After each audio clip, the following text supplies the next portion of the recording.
the new prerogative of pop princess Britney Spears? Is the what? Is a faith healer? Faith healer. Faith healer. What is a faith healer? They get you well without any use of any medicines. Right. They just sit there and they think hard. They pray for you. Ah. It's all about prayers. Mm-hmm. Using their faith and the power of it. I got it. Yes. It seems that Spears happened by the healer who goes by the name Nikki on the streets of Malibu and decided to give it a try. What does Britney Spears need healing besides the obvious? I mean, is she sick? Is she ill? I don't know. Do we have to worry about her well-being physically or no? Or it's just the usual stuff with Britney Spears, the lousy singing voice and the mediocre career that has been sold to the devil by her soul, and that's why she's got all this popularity and notoriety. That's probably it. All right, well then, I don't know what a faith healer can do. I don't either. But it's got to be fun to go visit.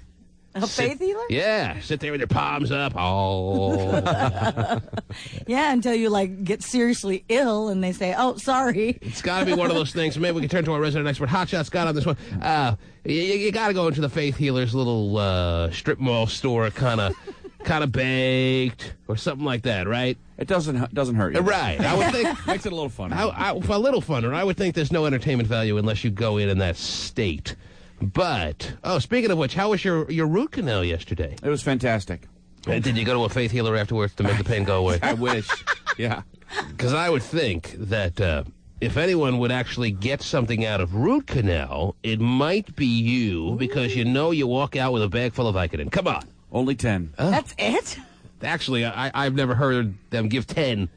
Count out 10 here? You going there, boy? He's a big guy. Let's count out 10 for him. Did you actually need him, or was it just for... Did he need them? Does he need any of this? Is that a question? Is that a root canal? They didn't give me any drugs. He says, now, have you taken this before? I said, I think when I had my wisdom teeth out, I had a couple, maybe. You should say, yeah, I have him in my Pez dispenser at home.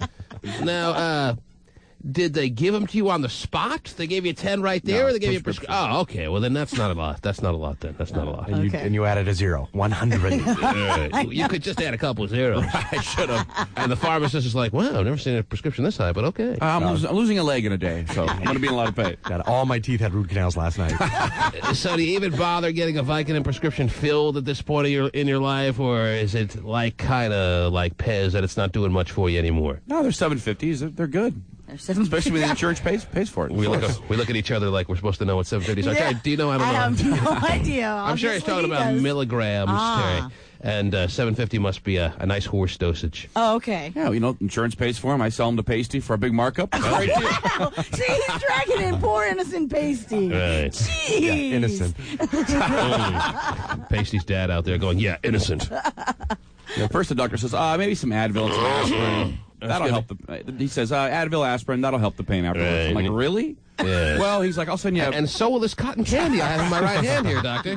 I'll give you a prescription. If you don't need it, just tear it up. Right. Yeah, right. Okay. And most people do tear it up. Yes. Most people just take the Advil, probably. Oh. I would think. Whatever happened to Tylenol with codeine? They don't prescribe that anymore? That's kind of like out or It's what? a Canadian thing. Okay. They used to prescribe that 10 for Tylenol with codeine. I mean, I've had it, but not for That must be an East Coast thing. You've had it for other reasons? Which you wouldn't consider Tylenol with codeine anywhere near close enough. Really? Mm-hmm. With codeine? Mm-hmm. A nice shot of codeine? Mm-hmm. Shot of codeine. Not anymore, though. Right. Those days are over. But the root canal was very enjoyable. Dr. Burnett was gentle. Oh, he was gentle. Yeah. That's so Was good. it an upper or lower molar? It was an upper. Oh! Nothing like packing a big chew in afterwards right next to it. You didn't do that.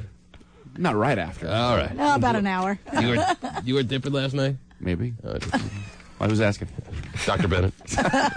Burnett. Oh, okay, whatever. You're keeping him in business. That's fine with him. He doesn't Right, care. keep chewing, sucker. Great. Cancer of the mouth. Ooh, what are we going to do now? Oh, jeez.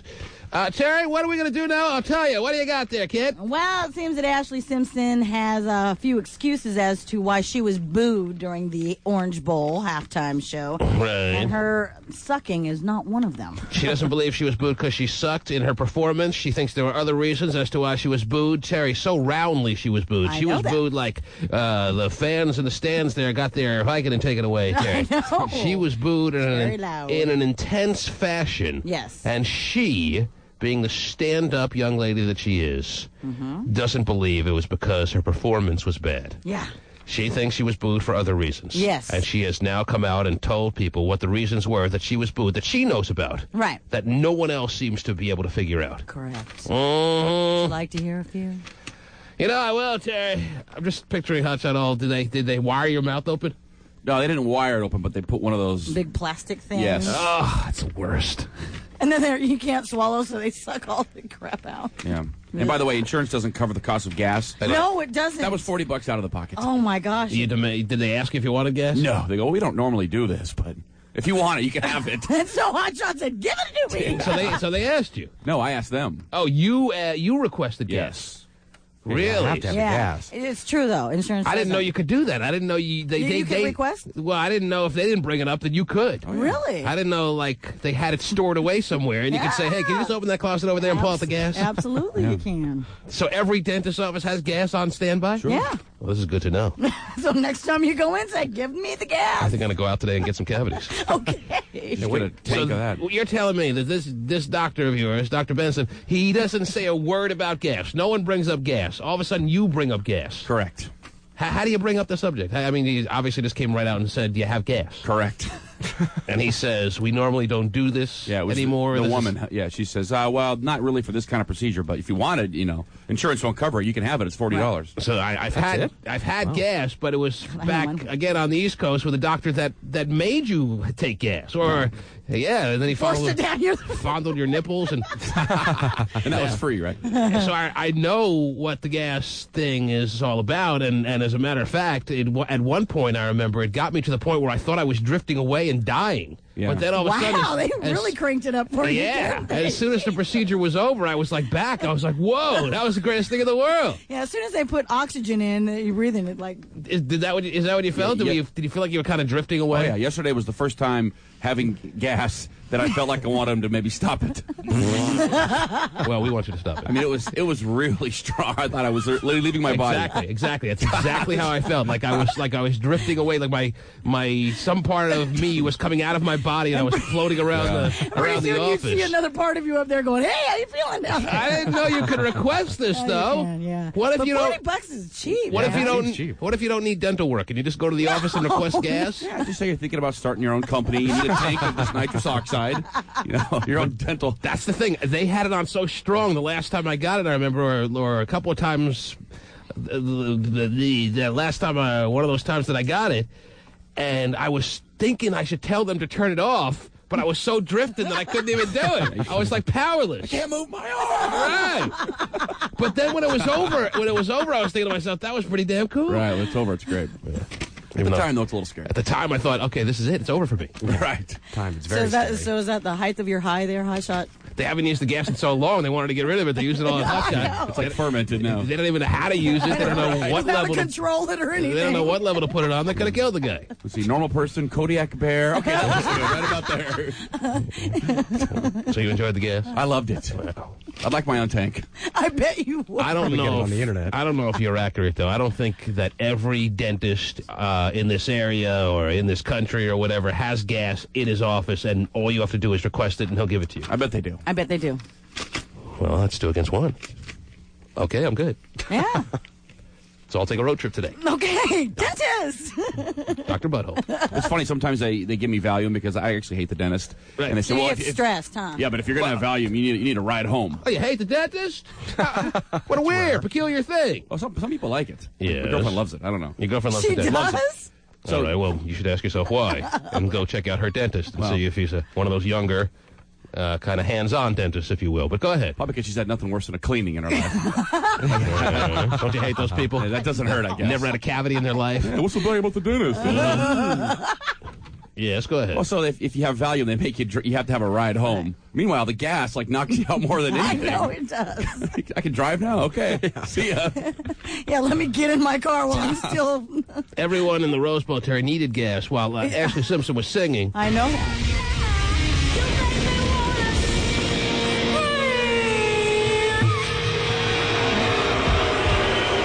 Yeah, there are other reasons why they're booing, Terry. It has nothing to do with the performance. Right. So why don't you hang on to that for a second, and when we return, we will find out why Ashley Simpson believes she was booed. Oh, all right. Can't wait. Couldn't have been the performance. She was so damn good, Terry. She was on her game. The T-Man.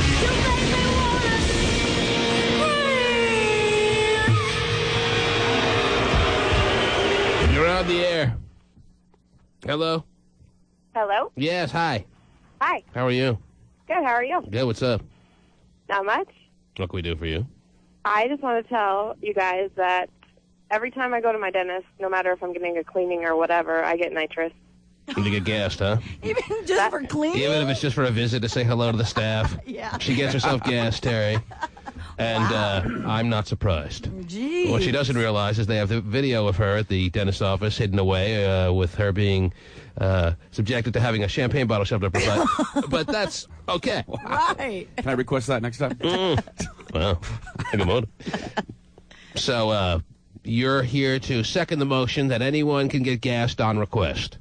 Yep. Well, that's good to know. Yeah. I wish you would have told me, like, back 5-6 years ago when I was getting my root canal, because I think Hotshot's going through what I went through for a while. I neglected the dentist when I was living in Las Vegas and late for a good 5 to 10 year span. I pretty much neglected the dentist, Terry. Right. Then all of a sudden I decided, all right, I got to go. Once I went, I found out I had all these little problems, and or not so little, and there was a good year where I was getting like a couple of root canals, and I didn't realize I could be gassed like that on this coast. Or I just thought I had a wacky dentist Who didn't believe in that? who, when he gave you a cleaning or filled a cavity, gave you gas. Nope, it's on request. I was getting root canals without gas. Wow. I want to turn back time. Give me Got gas. Valium and gas at the same time. Yes. Oh, that's a great combo. But they still do the needle in the Haystack. well, no, the needle in the side of your mouth, right? I mean, they Novocaine. Novocaine. Yes. Yeah, it's not a substitute for anesthesia. Yeah, it's just to calm you down, It's relax just you a little bit. added excitement, Stephen. Oh, okay. Yes. So you don't freak out about the big silver needle going in your mouth. That's what it's for. You don't like that? It's also for the pain. It's not just for the freaking out over the needle. It makes you laugh at the pain. Right. But then you can't hear the noise of the drill going up into your tooth, you know? That's okay. But how long was your root canal? Hour. And they had the gas on the whole time? Wow, it's a lot of gas, dude. At some point you're thinking, okay, this is getting a little overloaded here. Or Yeah, no?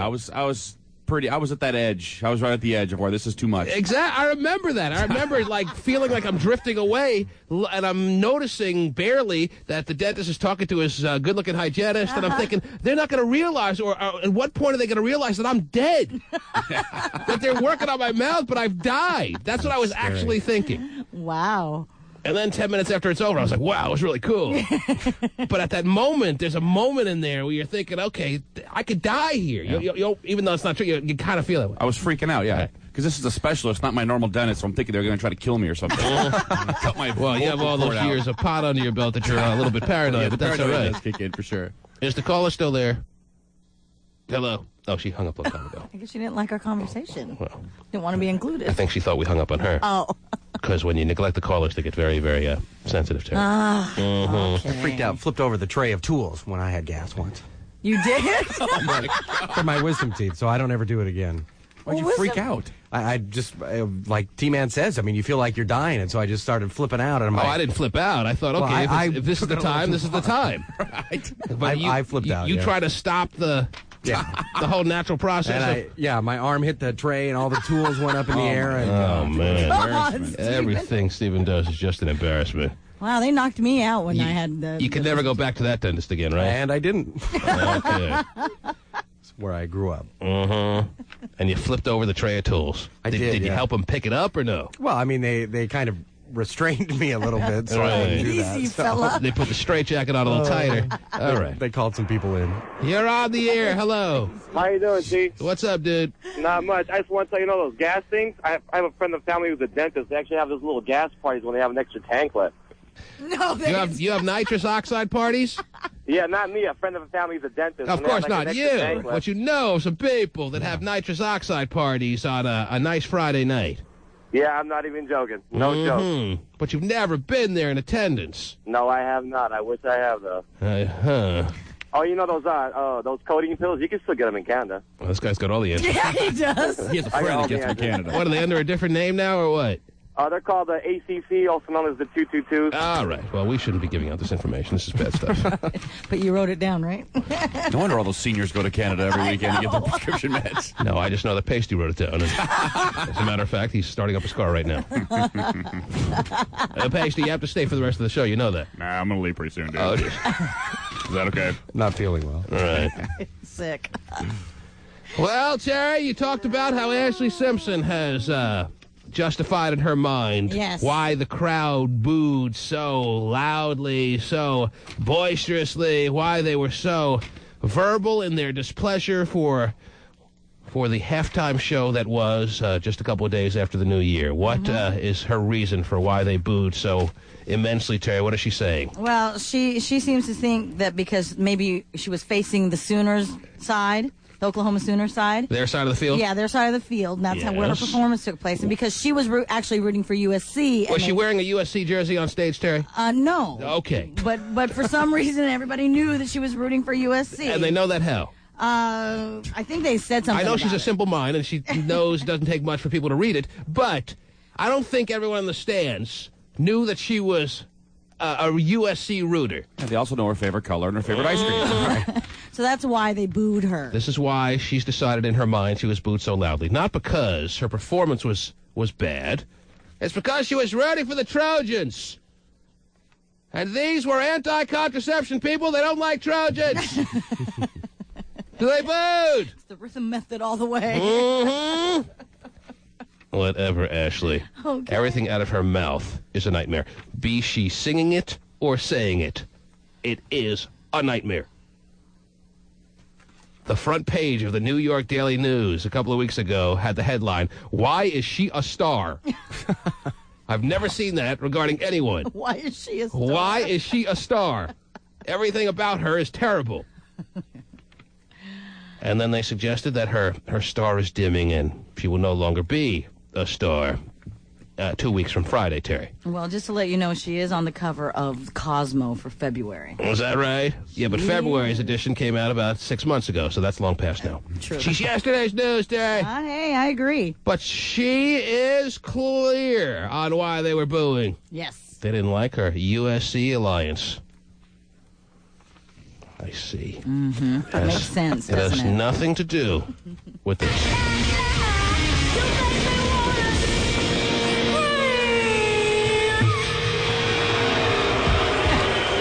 And what about the person who you can hear in the background going, "You suck"? What about him? He's Oklahoma Sooner fan, Sooner remember? fan. You know, you kind of feel bad for her. I mean, if you see the footage, they took the camera off her pretty quick once the people started booing. But you see her face after her performance is over. She had a face as soon as she hit that last final scream note, like she thought she had done a good job. And then she hears the boos, and you see her face quickly transform from a happy look to a devastated look. And you can't help but feel bad for this woman. Horrible things just keep happening to her on public stages, literally. But she keeps going back at it. I And then know. she says something stupid that makes you not any longer feel sorry for her. Like, well, they weren't booing for my performance. They were Sooner fans. Those Oklahoma butt munch, backward-ass, inbred mother truckers. Wow. She That's what she said to me. Yeah. said all that. That's not my quote. Okay. Or maybe it was, but I was under gas at the time.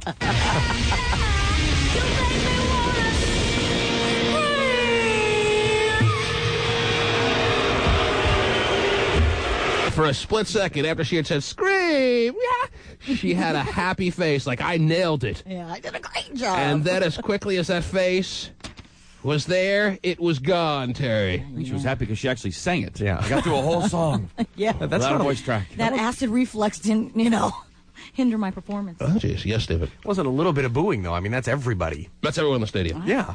What's her excuse as to why the USC fans were booing like crazy? Well, I think another excuse is that she just claims that the whole halftime show sucked.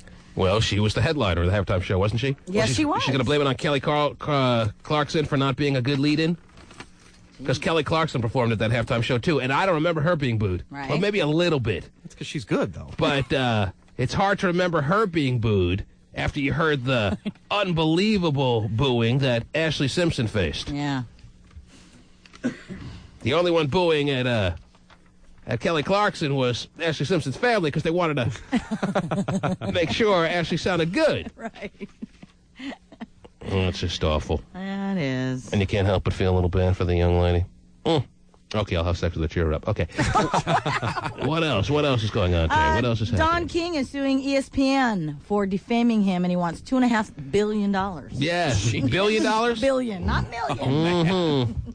According I think we have audio on this. Yes, Oh. he believes that they disparaged him in the biography they put on their airwaves about him, saying that he cheated Muhammad Ali. Yeah. You don't cheat Muhammad. Muhammad Ali was not only a national treasure of his time, Terry, but now you look at the man, as feeble as he seems, and for them to come on and say that he cheated him out of so much money just makes Don King look as low life as you could possibly get. So is that why he's suing? Is it that reason and that reason alone? Not just that reason, but yeah, Muhammad Ali. Because he's a USC fan, too? Yeah, I think that's it. But also, there's all kinds of things. There's like the story pointed out that Don King had killed 2 men in his past. Well, he did. He went to jail for that. Right, so what? right. What are they supposed to do in a biography? They tell your story. And then they also accused him of threatening to break the legs of Larry Holmes. Wow. No, Don King used to work at the fair and dress up as a clown. He was a very nice guy. He was a great guy. Mm-hmm. Yeah, so anyway. Speaking of great guys, yes, John. Good morning. And good hey, morning Scott. to you, John. Good morning. Good morning, Good Scott. morning, Good morning, John. Terry. Good morning, Paige. Good David. morning, John. Oh. Hey, Scott, I have a question for Good you. morning, When you had John. a root canal, Oh, did you realize the gas mask that was over your face was the double cheeks, the gay phone operator? Oh, jeez. What?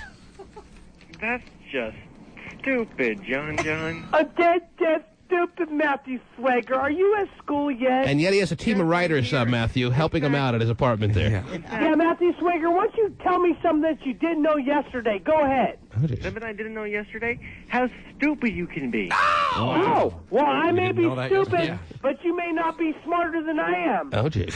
Well, that's a good Well, comeback. do me a favor, Matthew, and I realized that what I said yesterday, talking about hair out of hair, but I rolled back the MP3 player and realized what I said to you made no sense.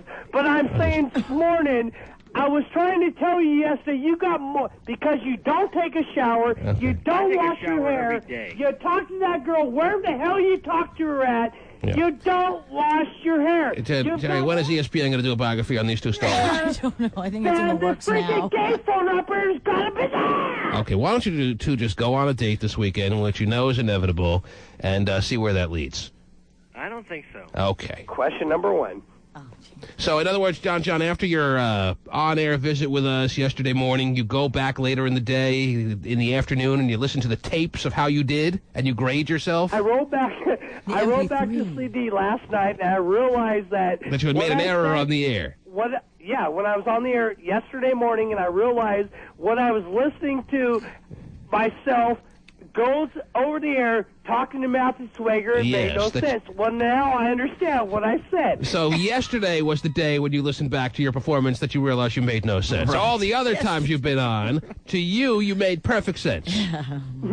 Well, yeah. Okay. Well, have a great John day. No, because I got 7 questions for Gay. 7 questions. $30,000. So, Gay, if you're listening, get your fat ass out of bed. Well, we get do- on the hotline line and call now. All right, we do have to check in with Gay to find out if he is going to work this Oh, morning. that's right, Yeah. because this could be day number 3 that he's. I can't go to work. We're on a 2-day There he is. streak. We're on a 2-day streak of Gay not showing up at his place of employment because of a flu that he claims he has or Right. some kind of illness that he claims he has. Now, John, I will be very cordial with you, and I'll let you stay on the line if you stay quiet long enough for us to talk to Gay and find out if he's going to work. Is that agreed? I'm loving it. Okay. So, shh. Schwager, are you being paged in the high school there? Actually, that's for somebody else, but I need to get going because I have to go to prom committee. Yes, He's prom on committee. prom. I can't I say, imagine. Mr. Port Archer, go and be elected. I can't imagine prom committee getting any work done without Matthew Schwager there to give his input. Right. He's got so many There's creative a guy ideas. that knows how to make prom just Oh, the best ever. That's right. What about a Star Trek theme? Yeah, don't tie him down. You remember what I said, John, right? You're going to stay completely silent Please hold on. until we... I'm available. I'll answer the phone. Oh, jeez. He still hasn't changed the song. But he wants sexual healing, Terry, and until he gets it, he's not going to change the song. God, that could be years. Well, T-Man, stand by for 7 questions. John, we had an agreement. Please, not answering yet. He just Hello? answered. Yes, Gay. Good morning. Goodness. He doesn't sound any better, Terry. No, he does Without not. asking him any questions yet. Not to mention the 7 questions that John Oh, asked. boy, I can't wait for those. I can already conclude that the chances of him going to work today are minimal at best. Right. And this just in, the chances of him going to work any time in the next month or two. Oh. Minimal at best. Wow. Holy cow. What was that, Gay? I said that's bull. I'm going back to work. I don't know if I'm going back today though. But sometime in my life, I'm going back to work. He can confirm that someday he will be going back to work, but he's not sure about today, which means a definite no. Right.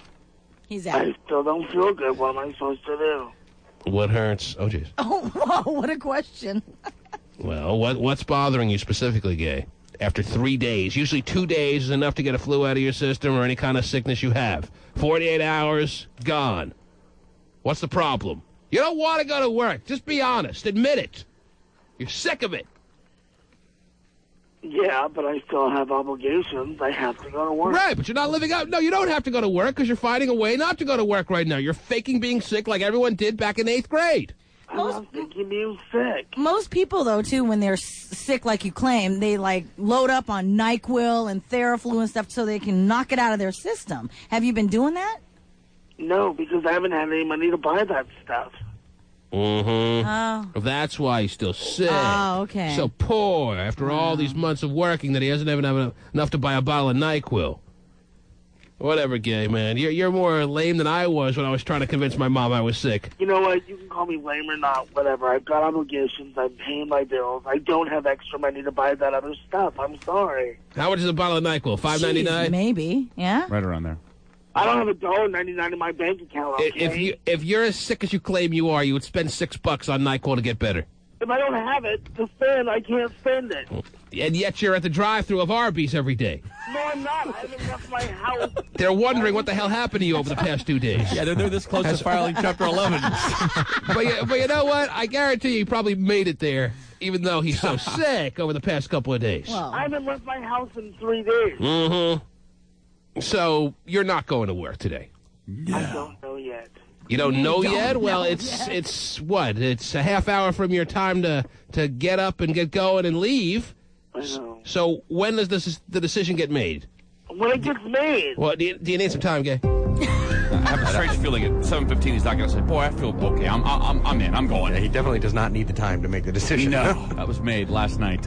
Gay, the consensus around here is the decision is already in stone. You will not be joining your fellow peers, your coworkers, your colleagues at your place of business today. Is that fair to say? You still have some time. I don't know. He doesn't know. Was the Folgers in the cup, or are we holding off on that? Was that enough time to make a final decision? No, I still don't know. maybe we need to just run over some cold remedies for him. Go ahead. You think he would have said, I don't have enough for NyQuil, T-Man, or Terry, or right. Can you spot me $6? Right. No, I'm not asking you guys for anything. Right. Because then everybody just bitches about it and makes fun of me for that. Mm-hmm. John's been very silent. He has. He did as you Almost requested. Okay, once you stay off the goddamn tombstones and you wouldn't have a sore throat. Quit going down on everybody else. Oh, my God. Easy now. Easy, please. You didn't need to explain. Representing butt rockers worldwide. Carrying sod from Tacoma to Everett and every city in between. President of the Blue Collar Workers. Even though he wears a tank top, here's Dump Truck Guy.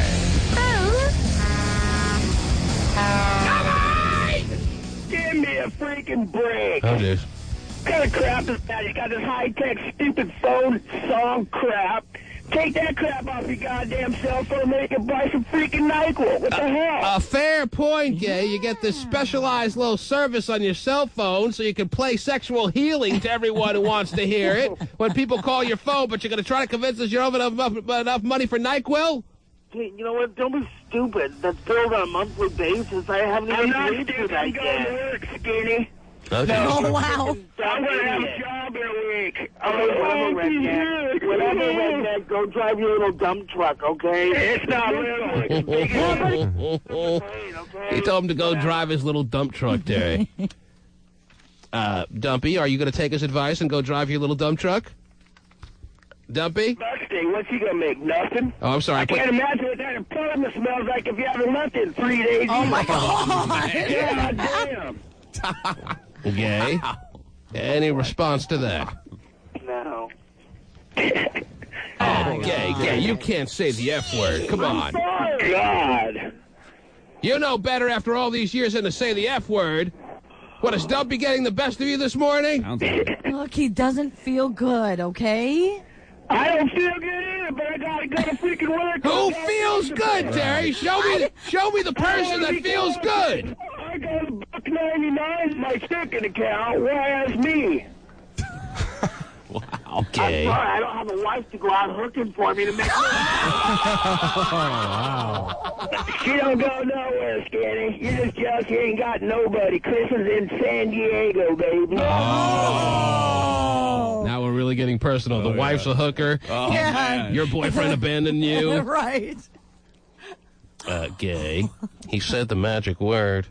And he's probably not going to be coming next Christmas because he ain't going to have a job. He ain't going to be able to afford a Christmas present. Wow. Gay hung up. That's He wins. Oh, yeah. Dumpy's the champ. I thought Dumpy was staggered after that blow he took, so to speak, about his wife being a prostitute, Terry. Right. Dumpy fires right back about Chris from the cuff. Pull the Chris card. Down goes phone operator. Down goes phone operator. Down goes phone operator. 800-34. Holiday demand for the iPod gave Apple Computer the gift of huge profits. Today, the company said profits quadrupled for the first quarter. Yeah, everyone's getting an iPod, Terry. If you don't have one, you got to get one. Everyone's getting one. They're selling millions. It's out of control. Now, my wife, to try to keep me... She knows I like to be a little different, Terry. Isn't that kind of weird of her to think that? She bought me an iRiver. For Christmas, Terry, because it does the same things as iPod. It doesn't allow you to have as many songs on there. That's for the same price. She spent like as much as an iPod costs, like $300, and you get you don't get to put as many songs as the iPod has. But she thought I'd like it because you could tape FM radio. Like I want to sit there taping FM radio all the time. Hold on. So you can put FM on MP3, Terry, and you can put your own voice on MP3 on your iRiver. And it's good. Yeah. But I wish I could put more songs on there. I got like 100 and some odd songs, but the iPod, you can put like 900 or 1,000 or 600. I don't know how many. Every song ever. Every song ever made. Yeah. Even K-Tel can't keep it back. Jeez. Wow. So in that sense, I'm always thinking, man, I don't want to have to keep going back to my computer and downloading more songs. I wish I could put more on here. So I don't know. I may have to get an iPod after all. Oh, wow. I may have to succumb to the millions and millions that they've already sold, and Apple is like soaring. Well, won't that hurt your wife's feelings? I mean, here She'll have to get over it, Terry. Oh, wow. I think she has more important things on her mind right now. Yeah, true. Like the fact that we went to the doctor yesterday, Terry. And how'd that go? Well, the trap door is opening. Yeah? And she's dilated? Well, that's the technical term, yes. Yeah? How far? I said to the doctor, does that mean the trap door is opening and the kid's starting to make his move, or what? Wow, really? She's, I don't know if she's dilated much. I guess a centimeter isn't much. Is that much? Well, that's enough. Really? I mean, that means the trap door is opening. Trap door is and open. The time is near. You only need 9 more centimeters to go. Hey, we're 1/10 of the way there, then, There Terry. you We're go. 10% on our way. Yes. From the T-Man baby. Watch out. The scariest baby since Rosemary's Baby. Ooh. I'm even scared of him already. Are you? Yeah. When you're whacked out of your mind, you little kid. Now, Wow, can you that's jump exciting. like a lot of centimeters in a day, or how does that work? Actually, you can. Yeah, you can. It could be any second now. You can go from 1 to 10 centimeters like that. I don't know what I'm talking So you're about. just Like slowly taking that, the duct Steve. tape off, and then you can just rip it off. Oh, jeez. Let him go. All I know is the trap door is opening. That's how I know. Yes. Woohoo! Mm-hmm. I'm excited. Well, you're almost a parent. Yes, I'm going to be somebody's dad. Can you believe this? Yeah. Wait a minute. All right. No, the question is who will be parent, who will be child. Oh, geez. That's mostly because Apple shipped 7 times the number of iPods in the last months of 2004. You don't have an iPod, Terry? No, I have an iPack. You have an iPack? Yes. Everyone wants... See, I have an iPatch. It's by It Hewlett doesn't hold any Packard. songs, but it looks good. It's by HP, so. All right, well, that's nice. Yeah. So you're close enough? I guess so, yeah. All right. On I store. never even heard of iPack. I never heard of iRiver until I got one, though. I have a radio. Oh, jeez. Steven has a transistor. Right. And it plays as many songs as he keeps it on. That's right. Doesn't it? You know? Yes. On store shelves right now, Apple's newest gadget, the iPod Shuffle. It's $99 for one that carries 120 songs. Right. $149 for 240 songs. See, right there for $99, I got as many songs as I could put on the iRiver. Wow. I'm not knocking the iRiver. It's nice, cool. Right. It's and it sounds great, but I just wish I could put more songs on there. It's a tough dilemma, Terry. Yeah, so much for your wife trying to get you something different. $149 for 240 songs, less than the mini iPod, and you can't hand-pick the order of the songs. Oh. But it is smaller than a stick of gum. Oh, you got to be able to handpick the order. Huh? Yeah, you should. I don't know. Apple says the Shuffle makes the iPod concept accessible to more people because of that lower price. There you go.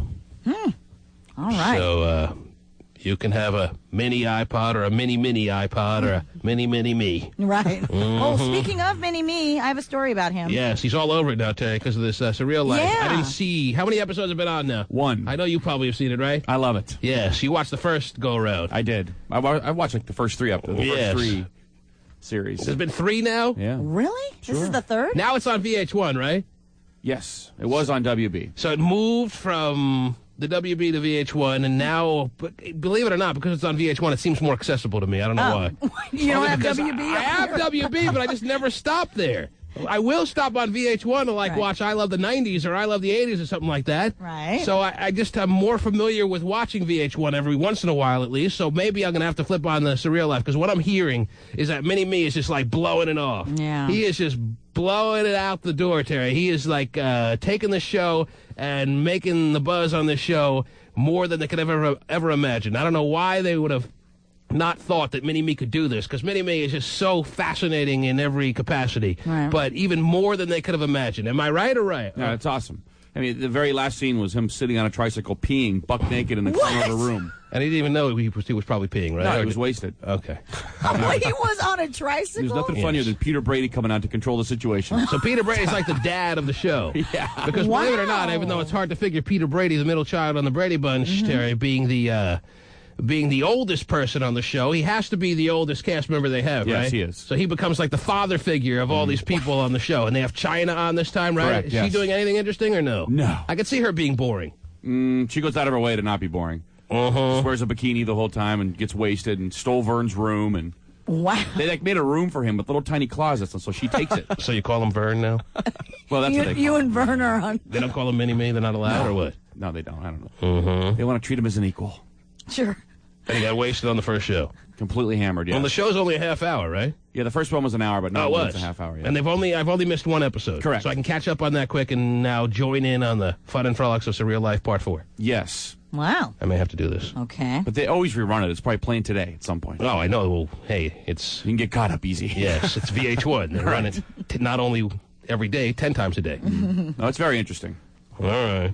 I'm in. Okay. Count me in! He's 2'8". I mean, it's unbelievable how small he is. Yes. I'm familiar with the concept of the midget. Thank you. Most midgets aren't 2'8". So Mini-Me is short?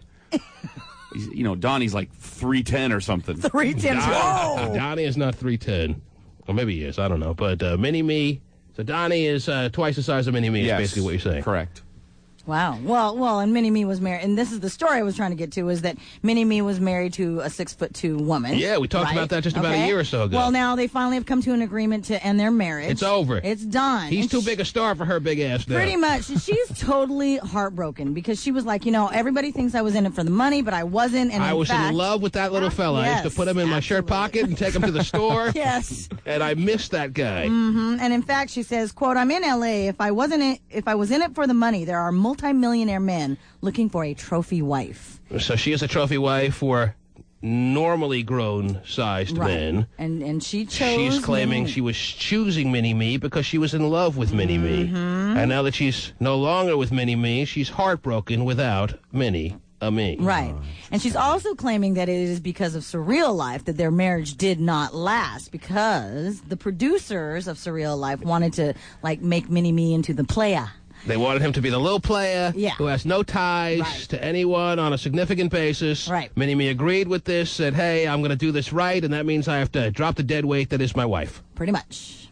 And she feels it was their coercing, the producers of the Surreal Life's coercing, that got Mini-Me to push her aside and be gone with her. Yep. Well, that's a damn shame. That's not what's supposed to happen when you're talking about love, Terry. Yeah. So is it fair to say that we're never talking about love here? Well, she was talking about love. He wasn't. So how's he doing on the show? Well, they have to eat sushi off of a naked model's body. Yeah! So he grabs a piece of sushi. Now, most wives would frown upon that. You think? But if you don't have a wife... No frowning. You're able to eat sushi off a naked model's body. Yeah, he's just a total perv. He takes a piece of sushi and then, like, tickles her on her nipple a little bit when he takes the piece of sushi and freaks her out. So how is he a perv? he's all over the place. Right. Loves women, loves naked women. So is it safe to say they devoted, like 60, 70% of the hour to Mini-Me or no? Yeah, probably. And he's laying in bed, moaning, completely drunk, just making these weird sounds. Wow. Peter Brady has to carry him to bed. Peter Brady. Bizarre. It's almost surreal. Seeing Peter Brady carry Vern Troy All right, so we got Peter Brady, we got Mini-Me, we got China. Who else we got on this run through here? DeBrat. DeBrat, all right. DeBrat, that's a name you haven't heard in a while. All right. She makes it clear that she's the big star of the group. Right. She doesn't want to be in the room with a bunch of hacks. Actually, she's probably right. But go ahead.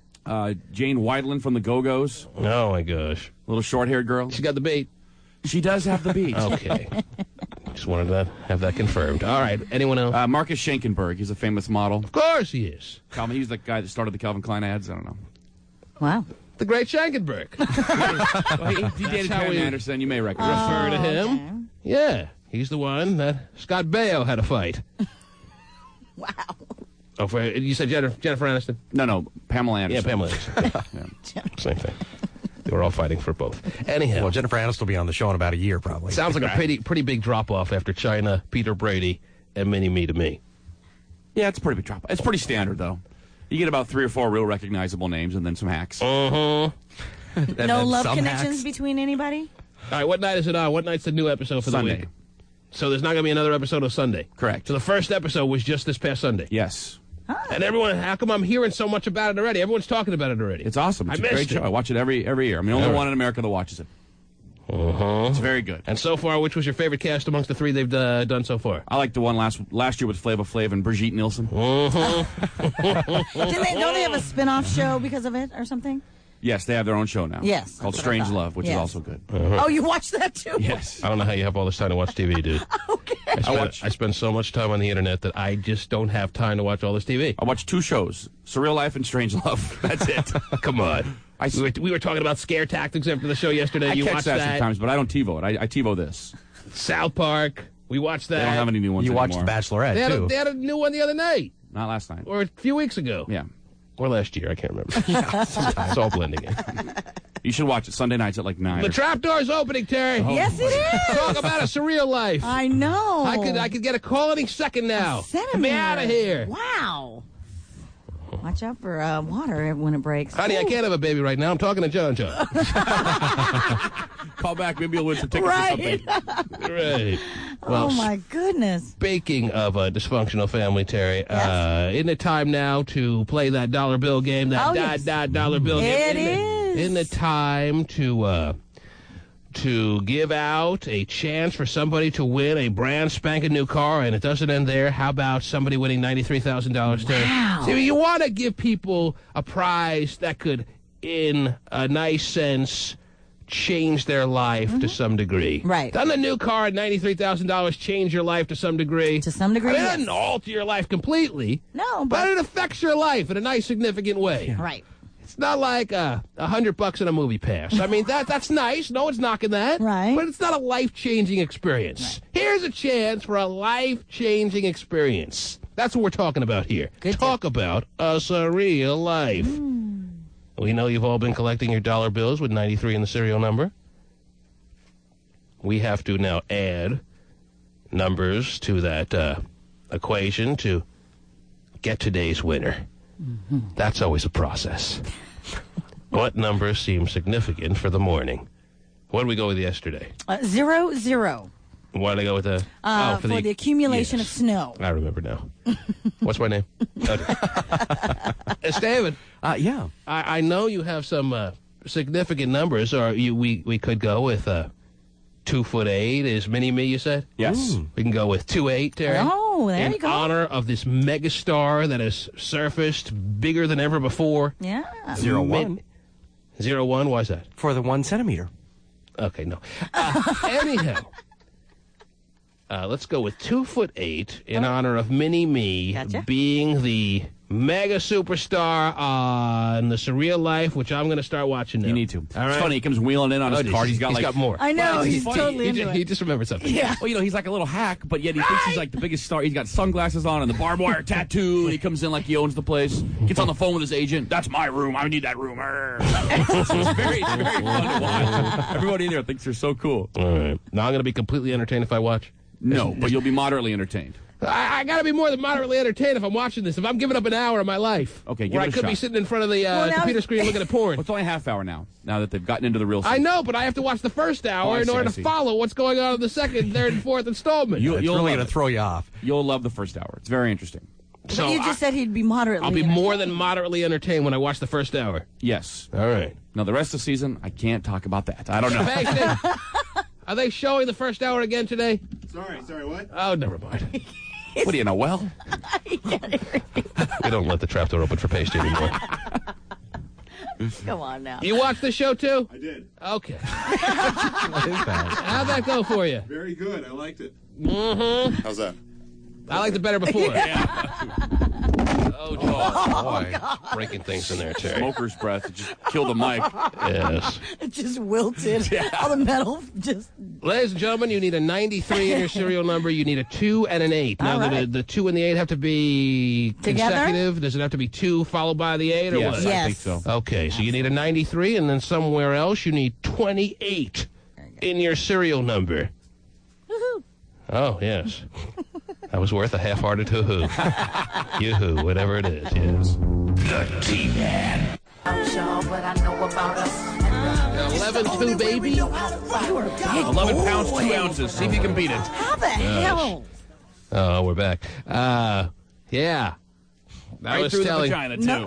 No C-section. That's what I was telling Hutch, and I was saying that the baby, according to the doctor, if we go to the due date, which is in a couple of weeks, he'll be at least an 8-pound baby. And Angela's nervous she won't be able to have it vaginally. Right. She'd rather not have a C-section, but whatever the doctor says. And Hotshot goes, I was an 11-pound baby. My mom pumped me right through the vagina. Wow. How the hell she did that, I don't know. Is that right? That is That's correct. huge. 11 pounds, 2 ounces. Right through the vagina. Did they know about C-sections back then? I don't think so. Well, Angela's mom had C-sections, and that was like a Philippine doctor who used some dull serrated knife and just started hacking her up. It's going all over the place. Because you had a cesarean, I had a C-section. Terry, Oh, gosh, no. I'm a section baby. You don't like it. You know what? I really, really hope for her that she can do it. Why? What's the big deal? I just thought don't it's so like easy to just yank you by the leg and pull you out. Well, that's what I was telling her. I'm like, why are you so against a C-section? All I do is take a little slice, yank Well, them. it's not just a little There's slice. no real process involved here. No, it's not. No, it is. It's a major process. I know it's more major surgery, and they bring you in, you put on scrubs and all that other fun stuff. But when it comes down to it, instead of push, I mean, we took a tour of the hospital. I guess that's like the thing to do. Yeah. Mm-hmm. Really? Yeah, Yes, you take a tour before you go into labor. Like all these women want to do that, so you got to be like the supportive guy and go with her. So What a great we're husband taking you a are. tour, and all of a sudden I hear the sound coming from a room. It didn't sound human. Screaming. I'm woman in like, labor? that person doesn't sound human. This woman is going, whoa. It was a woman in labor. making a sound that you can never do. I'm trying to duplicate it, Terry. It's not possible. Right. Women need this crap in their Do lives. they need this crap in their lives? Jeez. That's why I'm saying, even if it's with a dulcerated knife, have them hack you up, pull it out, and over. No. Yeah, C-section scheduled at 3:30. Home in time to watch the OC. No, not unless it's an emergency. Mine was an emergency. You hate That your one- scar? Hate it. Why? How big could your scar be? This is 2005 we're talking about here. Big. Oh. And you know, it's just they're Well, ugly. it'll probably fade. Yes, I am hoping, but it's So just your first three you had through the vagina. through the vagina. Mhm. No epidural, no nothing. Actually, Well, it you was had a all natural? You were making those sounds then, too. Yeah, like I was. Like a moose in heat. Yes. But yeah, and plus, her body will recover much quicker. All right, whatever. All right, whatever happens, You're not happens. I stretching don't out the care. muscles. I just hope it's happy and healthy. Yes. But they don't cut muscles in a C-section or anything? Yes, they do. That's Yeah, what I'm saying. Oh, right. That's why it hurts. All right. Mm-hmm. But yeah. So 1 centimeter. Boy, how exciting. And 30% effaced. What does that mean? Wow. Effaced. She's I don't know what this all spinning. means. It's Yeah? her- yeah. Ah. How do I become a face and start crying? Oh, You geez. can't. Sorry. Okay. So yeah. Well, that's exciting. Gay phone operator has to become 60% effaced to win the bet against me, Terry. So this means the trapdoor is opening, basically. Trap all door this, is very all open. that I heard, all it meant to me is that the trapdoor is opening, is making the move. Yeah. Mm-hmm. All right. Wow. And I'm going to be somebody's dad. Yeah, you will. Would that be interesting? Yeah. All right. Well, we offered the numbers of, 2893 in the serial number, as always, as usual. And let's see what we have out there. You're on the air. Hello. Hello? Yes. Hey, I got H93. Okay, I haven't asked you yet, sir. Right. You don't even. First, I'd like to know how effaced you are. Huh? All right. Would you like to say something? Hello, a greeting, anything like that? Yeah, I got H. Okay. Okay. Have a great day. No greeting, speakerphone, bad combo. Bye-bye. Bad combo. By the way, I'm being told outside, the woman who called yesterday, do you remember a woman who said she was seeing a pseudo-married guy? Mm-hmm. Pseudo-married guy. Yeah. And what was the story? She's outside right now. Did I tell her to come down? Yes, I did. I told her to come down here, Terry. I told her to visit here in the studio. Do you remember this call? I do remember the call. Can you try to refresh me as much as possible? The pseudo-married guy is getting a divorce and now wants to spend all his time with her, and she's not sure if she wants to be with him. Oh, this is when the good doctor was in, Terry. No wonder I don't remember. That's when I morphed into the good doctor. Yes, you might need to morph back. Mm-hmm. I'll have to morph back into the good doctor because she was asking for advice on what to do when the guy is making it seem like he wants to spend all his time with you. He's out of a fresh marriage there that has just recently split, and she's not sure whether to commit completely or ease away. And there was another guy she was interested in, and I gave her some cockamamie advice that she probably took and ruined her life. Anyhow, that's why she's here. Yeah. She's outside because I think she said she was kind of hot, and that's all it takes for me to invite you down. Right. All right. She said she was a supermodel at first. At Didn't first she did. Oh yeah. And then she said, Oh, geez. God, I can't remember what. Whoa. All right. What's going on here? Well, you Hall work of on that. Fame sperm and egg. That's what it was. Yes. 30% of face, though. Yeah. You're on the air. Good morning. T-Man! Yes. What's happening? How are you? I'm great. How are you? I'm doing fine. Is that it? That's pretty much it. Thanks for the phone call. You can't do that to me. Well, what can I do for you, sir? I'd like to win my 05 Tiburon Okay. Well, how do you plan on winning your 05 Tiburon? with my dollar bill with a 9, 3, and a 2 and an 8. You have a 9, 3, and a 2, 8 in your serial number. Is that what you're telling me, sir? That's correct. Whoa. What's your name and what's with the antics? What? What's your name, sir? Kevin. Kevin. And where are you from, Kevin? I'm from Tacoma. Tell us about your life, Kevin. Everything up till now. Go ahead. All right. Well, it all started back in 1978. Well, that's really all. So you're 26, 25, what? Nothing since then. 26 years old, and what happens from 1978 till now? What are the big highlights, the big three highlights of your life? Pretty much just a disappointment to my parents. That's about it. Well, why are you a disappointment to your parents? Are you a gay man? What's the problem? Oh, no. Well, to a lot of parents, that's a disappointment, Terry. I'm not saying it should be, but it is. So let's just deal with the reality. So why have you disappointed your parents? Sounds a little gay. I thought I might be on target there, Terry. Are you in radio? All right, Kevin, what have you done to disappoint your parents? Actually, I'm just lying. I don't know. I don't really have that exciting of a life like you guys. Yes. Well, we can't all be 30% of age. Now, and tape Surreal Life every night. Yes. Very exciting. Sit there with our feet propped up, looking at porn all day. Kevin, there has to be. I asked you for the 3 highlights of your life up till now. You can't think of one? Come on. Really? Come on, give me something, Kevin, or I'm going to have to move on. Throw me something. God. Throw me a bone. Be careful. I graduated high school. You graduated high school. Yeah. All right, it's one of the 3 big highlights of your life. What are the next 2? I got a job. What do you do, Kevin? I'm a driver. You're a driver for whom? For Coke. For Coke? Yep. That's pretty cool. This is a slick way of saying you're a driver. All right. So you drive for Coca-Cola, that corporation. Yes. Yep. We've heard of them. The little corporation there. Yes. And what's the 3rd biggest highlight of your life so far, Kevin? Probably having a 28 in my serial number. Mm-hmm. Kevin, actually, it's just talking to you, T-Man, actually. Okay. You know, that's even getting worse now, Terry. I know.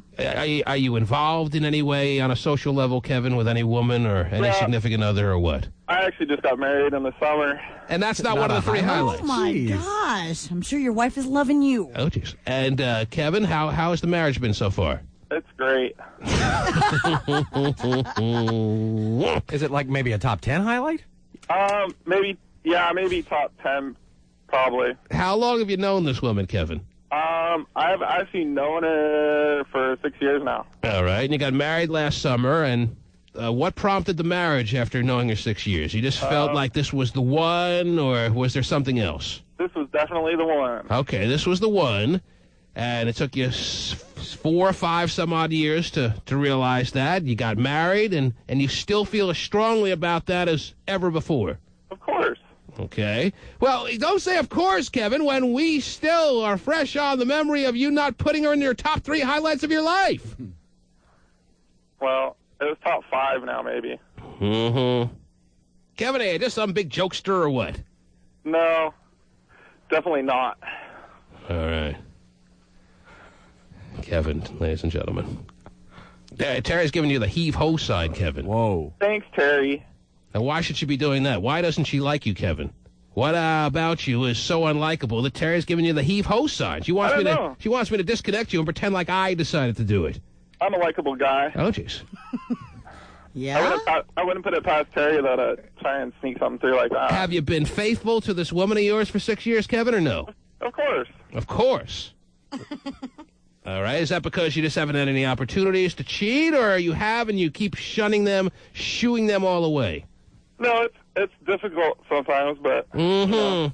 All these women that are just, like, throwing you down, it's difficult to have to push them off. I didn't say that, did I?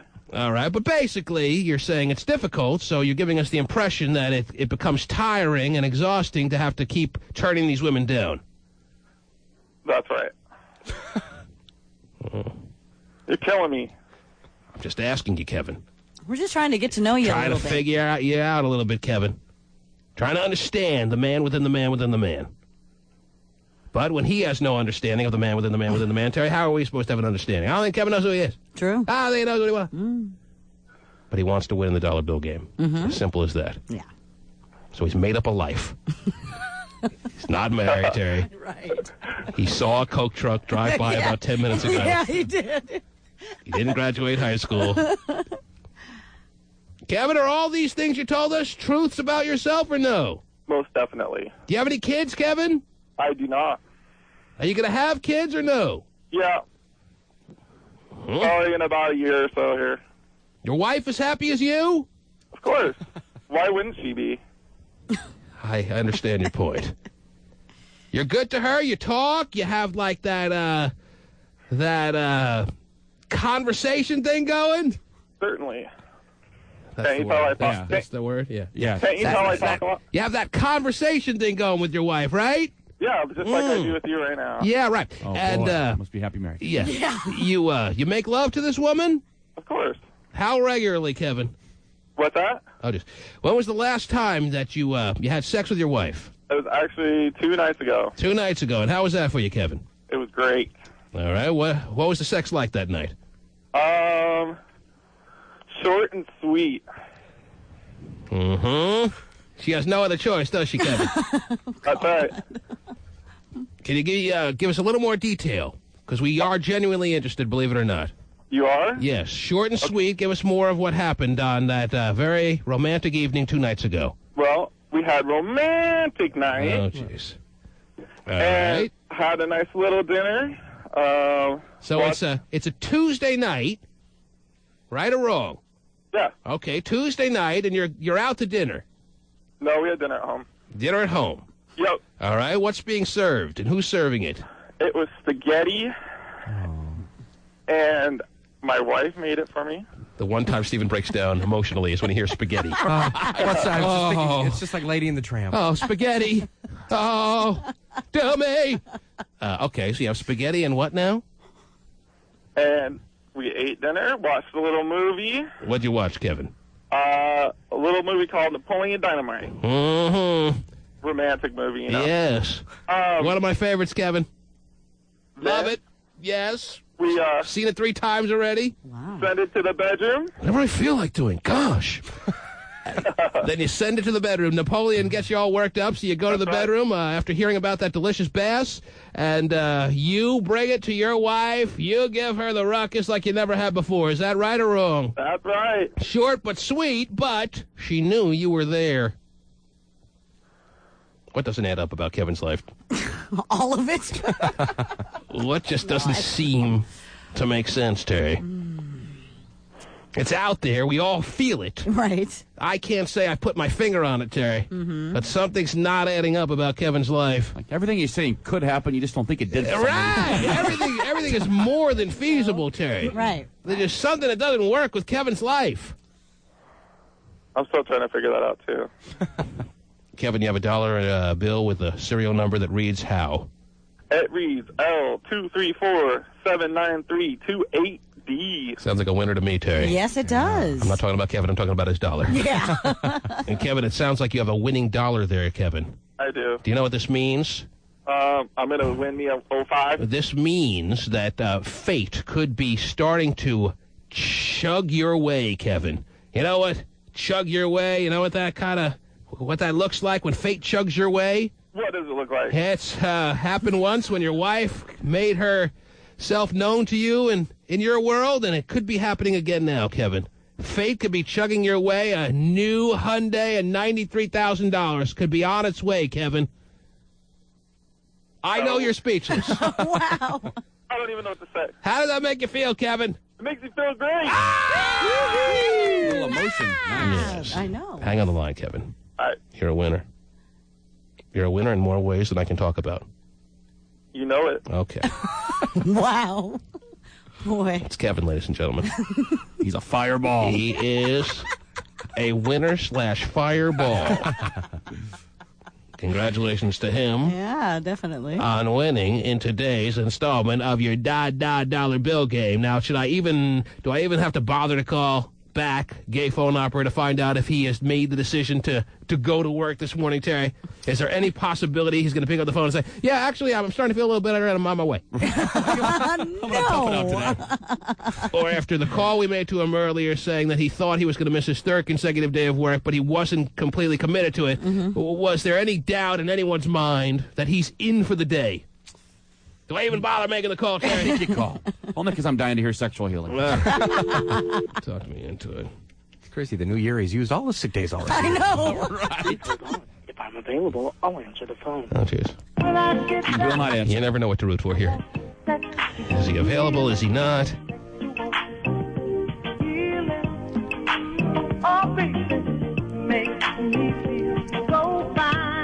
Just picture him rubbing Vicks Vapor Rub to the song all over himself right now, Terry. Are you going to work just to make it official, or is there an outside chance that you may be staying home today? He's staying home. Mm-hmm. Wow. Shocker of all shockers, Terry. I am shocked. We all are blown away by this new information. Yeah, like you really care. We do not care. But we were just wondering what the final decision was. When you called in, are they I starting guess- to question you? You think they're starting to question your level of commitment to their corporation? Do you think they're... No, they're not. I'm a damn good worker. You think they're starting to sense, as we are, that you're a big faker that's that's no longer interested in being employed, or what? Are you asking to be fired? Are you asking to be let go, or what? No, I'm not. I'm asking to get better so I can go back to work. So you're praying that you get better so you can get back to your job. Why don't I get that sense? Why don't I get that sense that he's dying to get better, Terry? Maybe he is using Britney Spears' faith healer to help him get better. Because, he can't afford the Vicks or any of that. You're loving the fact that you're staying home today.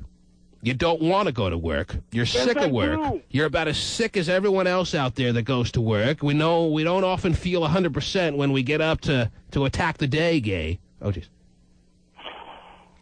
And you're staying... I'm not going to argue with you about it. I'm sick, okay? You know what I think it is, Terry? What? I think he realizes that he was not making progress in the bet I have with him, that he'd get down to 225 by his next birthday. Yeah. And he's staying in bed to starve himself, to stay away from the... When he goes to work, he winds up at lunchtime in the fast food lanes. After the day's over, he needs another bite or two or 57.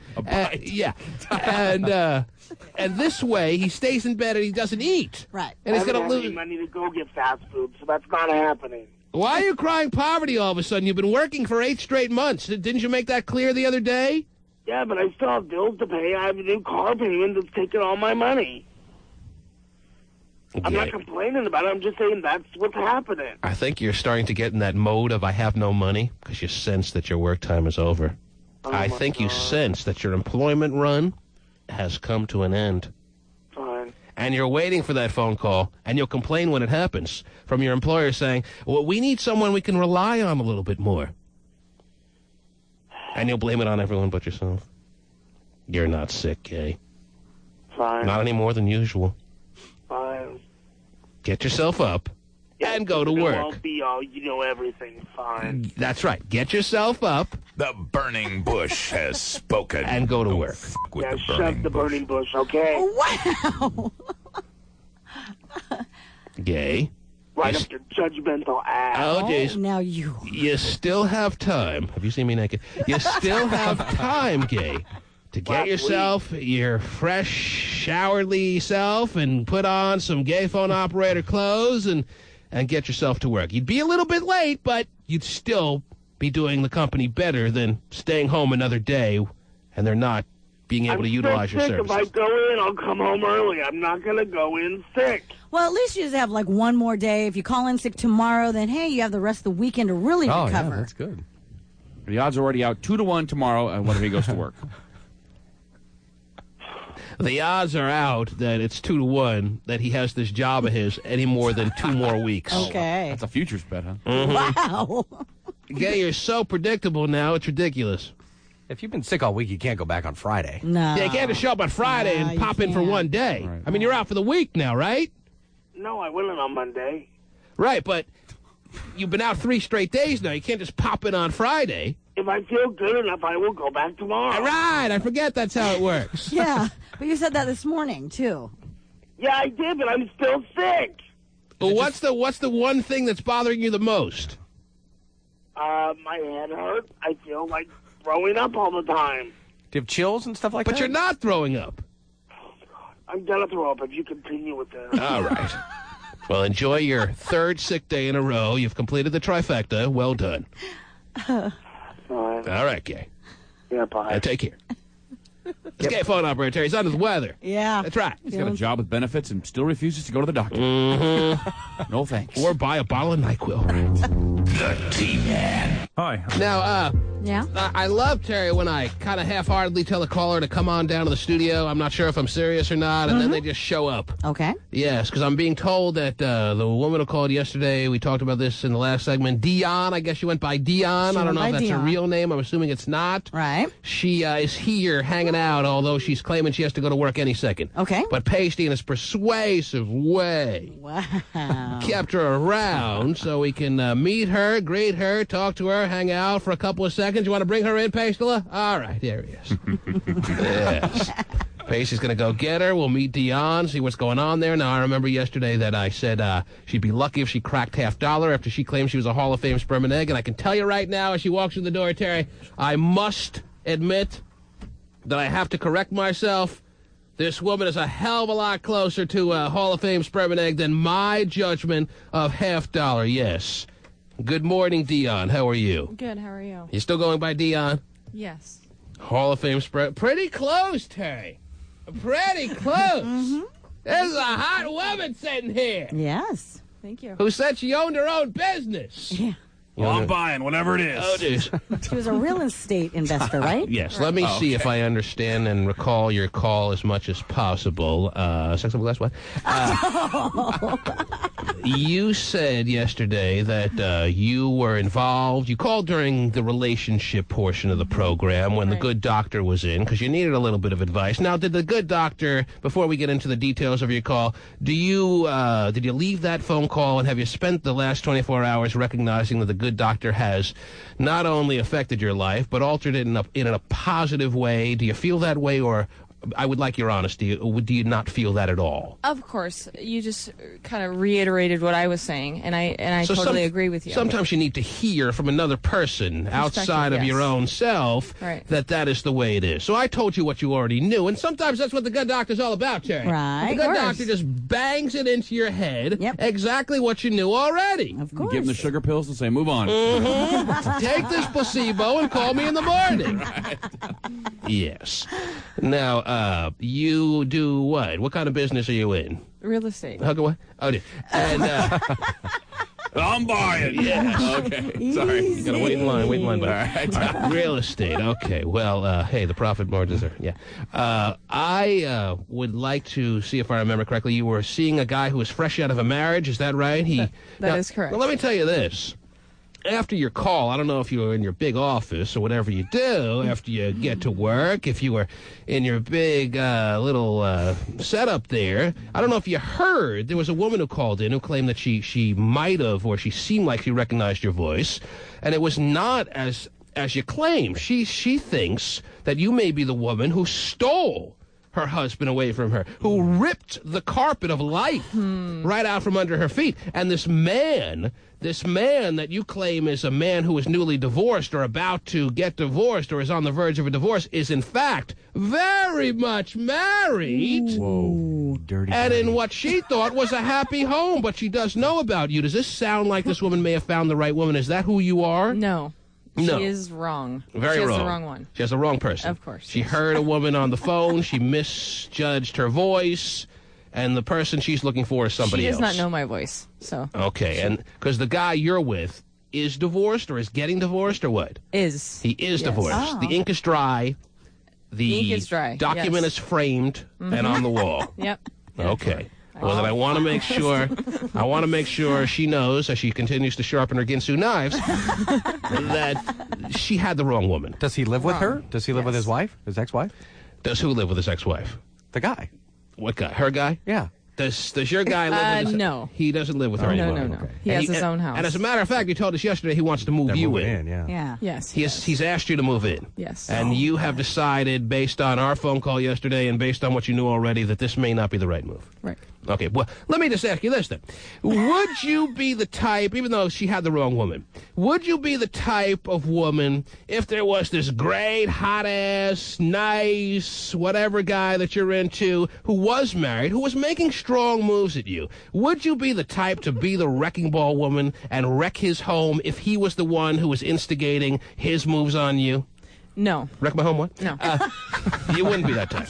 No, I would not. If some guy who was just like, I don't know. Just some guy. Yeah. No, he's more than some guy. That's the point. Oh, okay. He's like one in a trillion. Oh, okay. And he wanted his home just destroyed. Come into my home and tear it to shambles. Would you be the type to say, hey, that's your decision. I'm not the one who has to keep his home intact. You want me? I think you're too good to turn down. I'm going to take you for a lap around the track and then some. No, I would tell you to get a divorce first. Wow. Well, you're not talking to me, of course. No. You look like you're looking right at me. Just the one guy, I'm fine. the $1 trillion guy who's... I was ready to get a divorce.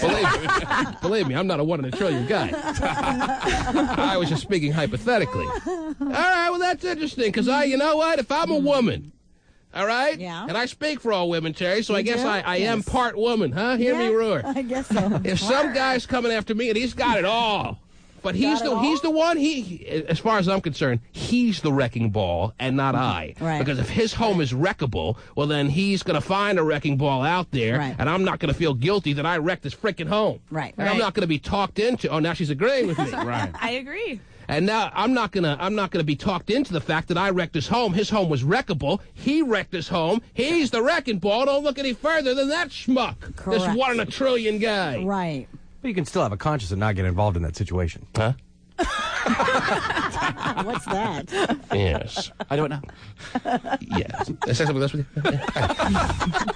Okay, so you have to go to work now. Is that the deal? I do. You came in to pop in to prove to us that you were what? That you were A, hot, B, anything else, or what? I just wanted to say hi and see the studio. Well, look around. Isn't it a whirlwind of excitement here? It is. Yes. Lovely. Oh. Wow. Now, are you saying that facetiously, or do you not like our place? No, I like it. Oh, okay. I'm speaking honestly. Okay, well, that's nice to know. All right. You have very glossy lips. Oh, jeez. Thank you so much. I just had a drink of coffee. Did I say that out loud? Yeah. I often think my thoughts out loud. It's amazing. All right, well, it's good to know that They you're are extra glossy. Yeah. It's very bizarre. Yeah, shimmering. Oh, maybe that's me. It's good to know that you're out there, Dion. It'd be nice if we knew your real name, but that's fine. You felt more comfortable using a fake name because I guess you're in a situation that you'd rather people not know about. Now, that may lead one to believe No. that you, well, let me finish the thought. You know, obviously know the thought. I know where but- you're good. I know where you're Because maybe it hits too close to home. That you are in a situation that has more to hide than you're letting on right now. No, I just don't know. Just don't need everybody knowing my business. Well, what your business is not business at all. It's just a relationship. What's this business you speak of? You like a guy, he likes you. Is that business, Terry? Are you not proud of your relationship? Are you? Stephen is asking. She doesn't have headphones on, Stephen, so she can't hear you from your little studio upstairs, so I have to relay the questions to her. She's looking Stephen around now. Like, Kilbreath asked, in his very, very lame way, he asked if you're not proud of this relationship you're in with this guy, and that's why you may have something to hide. That is wrong. You are? I am proud. I'm not You're- too proud of failure if you're- it fails, but I am proud of You're my relationship. confused, I am and a little you're recognizing that this relationship may come to a crashing halt. So anticipating that, you'd rather people not know your quote-unquote business. See my business, what? Maybe I don't want him knowing that I'm on the air talking about our... So he may be... And that you're questioning your relationship. Right. Ah, Yeah. gotcha, Oh, that's gotcha. smart. So you understand how wise... People know my voice. Like, I as soon as I got in the office, I got in and read some emails saying, "Oh, I heard you on the radio." So, Really? it's okay. Wow. Did you get my email too? And the picture that he sent. Right, someone Naked else. one. With a big... Sweet. Write down your email address, what? Okay. Anyhow. All right, we don't want to hold you up from work any longer. You have to go conquer the world, and that's terrific. And it was nice to meet you, Dion. And as I said, it's good to know that you're out there. I guess we have never had you in the studio before, or we would have remembered you, right? Okay. You haven't been here before, right? No, I have okay. not. And have you ever called before yesterday, or no? I've called in, yes. You have. Wow. You've been a caller. Mm-hmm. Oh, it's good to know. Anyhow, it was nice to have you. Thank you. All Thanks right. for having me. Okay, thanks for being had. Anyhow. Wow, that was quick. Well, you said you gotta go work, Terry. Well, don't you want to know about the other guy? If she stays in any longer, I'm gonna start taking off my clothes. Why, is it the glossy lips? What? It's the glossy. Yeah, it starts there. Okay. Must be easy to sell real estate down You there.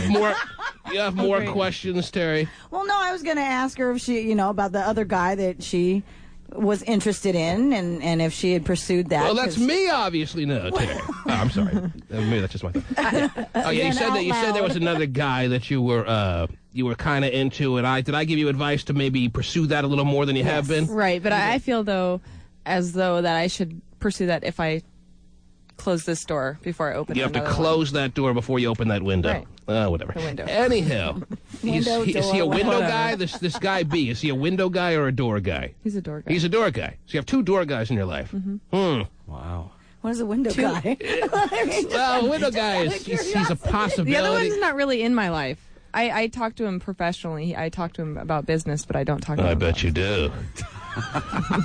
Is there just one door, or is there a screen door? I only talk business with women. Yes. Now, Steven, what was your question? He wants to know if there's a screen door, if it's a door wide open. Is this guy B? Is he a screen door? Or is he a full door? He's a is he a double nice door. oak He's double a door? double He's a double door. Dutch door. French Jerry. doors. Oh. French door. That's like French toast, huh, Steven? Jerry, what was the most amount of doors you ever had in your life? At one Too many to time? count. Terry had a was a dynasty big old mansion of garage. doors. Right. Yes. Wow. The door store. Yeah. So there's nobody else aside from these two-door guys. You got a double Dutch French door guy, B. You have guy A, who's a door that's kind of closing on you and him. Is that fair to say? That's fair to say. Yes. And there's nobody else out there. No. All right. That's interesting. But you're actively out there in the world, in business, meeting and networking and all that stuff? Yes. And you don't have more doors out there? No one you would consider a door? No prospects? Uh-huh. No. All right. A few windows here and there, but yeah. No mailbox flyers? Yeah. Okay. Well, there you go. Any more questions? None. All right. I'm all right. Okay, thank you very much for being here. Thank you. All right, see you later. Lights out, party. The T-Man. That's a winner!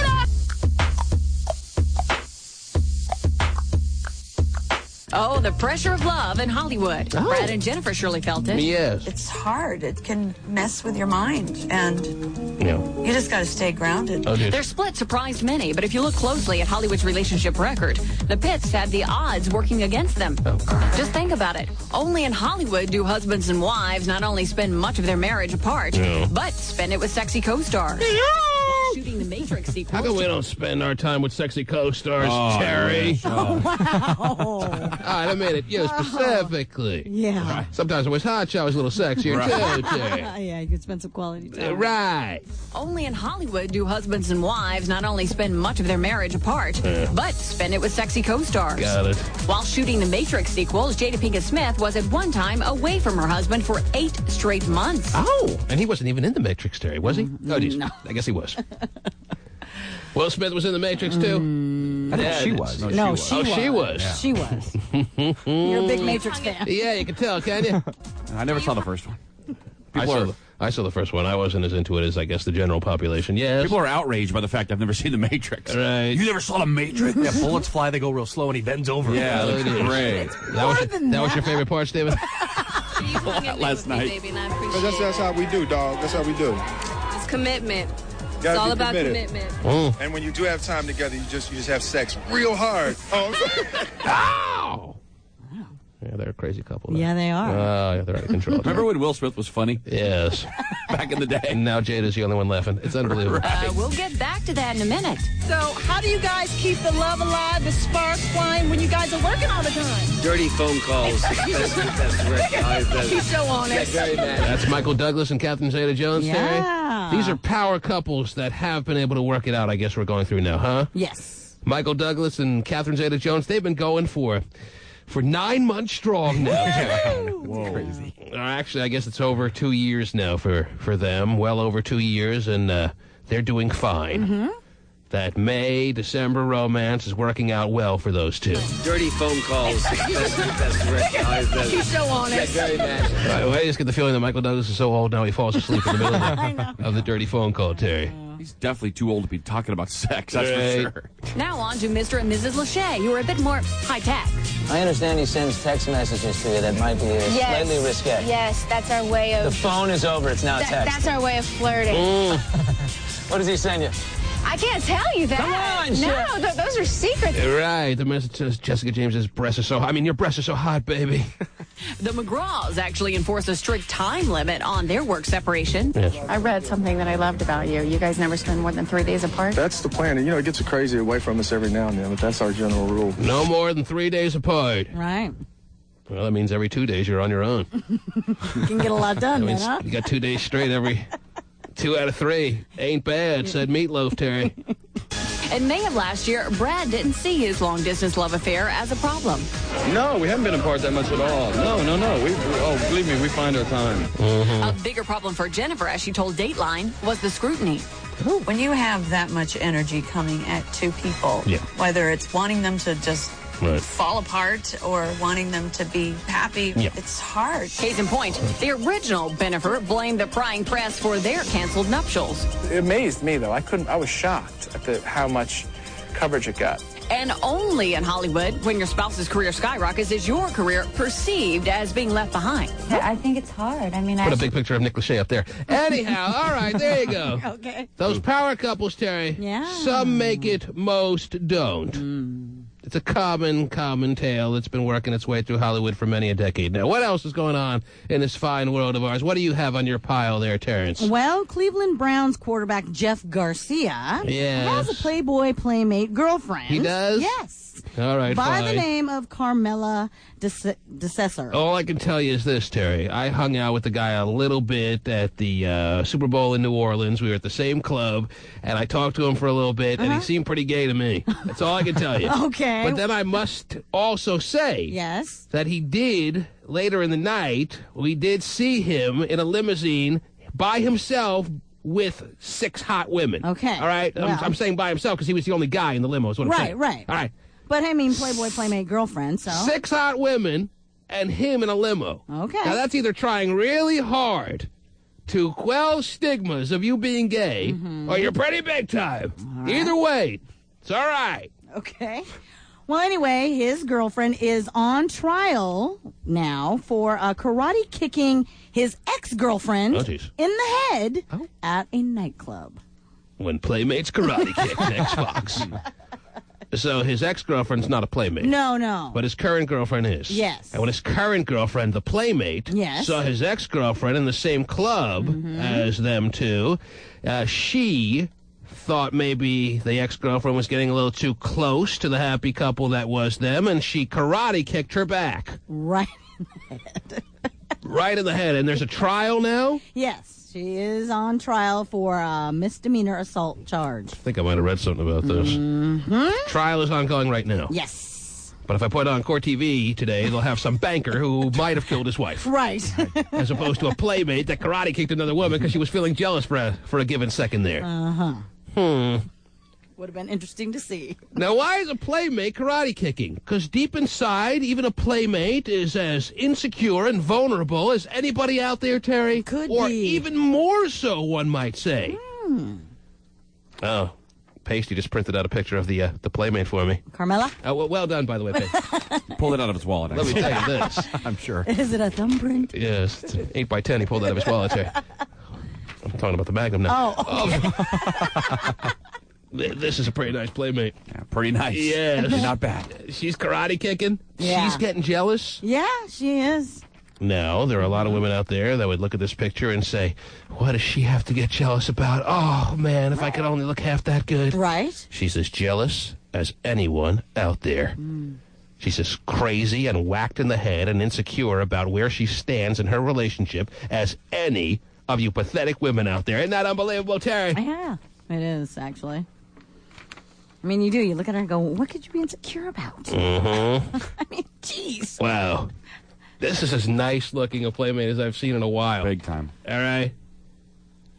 I'll just keep this picture right here for a little bit, if you don't mind. Okay. Now, all of a sudden, for the first time, I have a sexy co-host. Yes, would you like to say something? Hi, Tina, I love you. Wow. She even talks. Okay.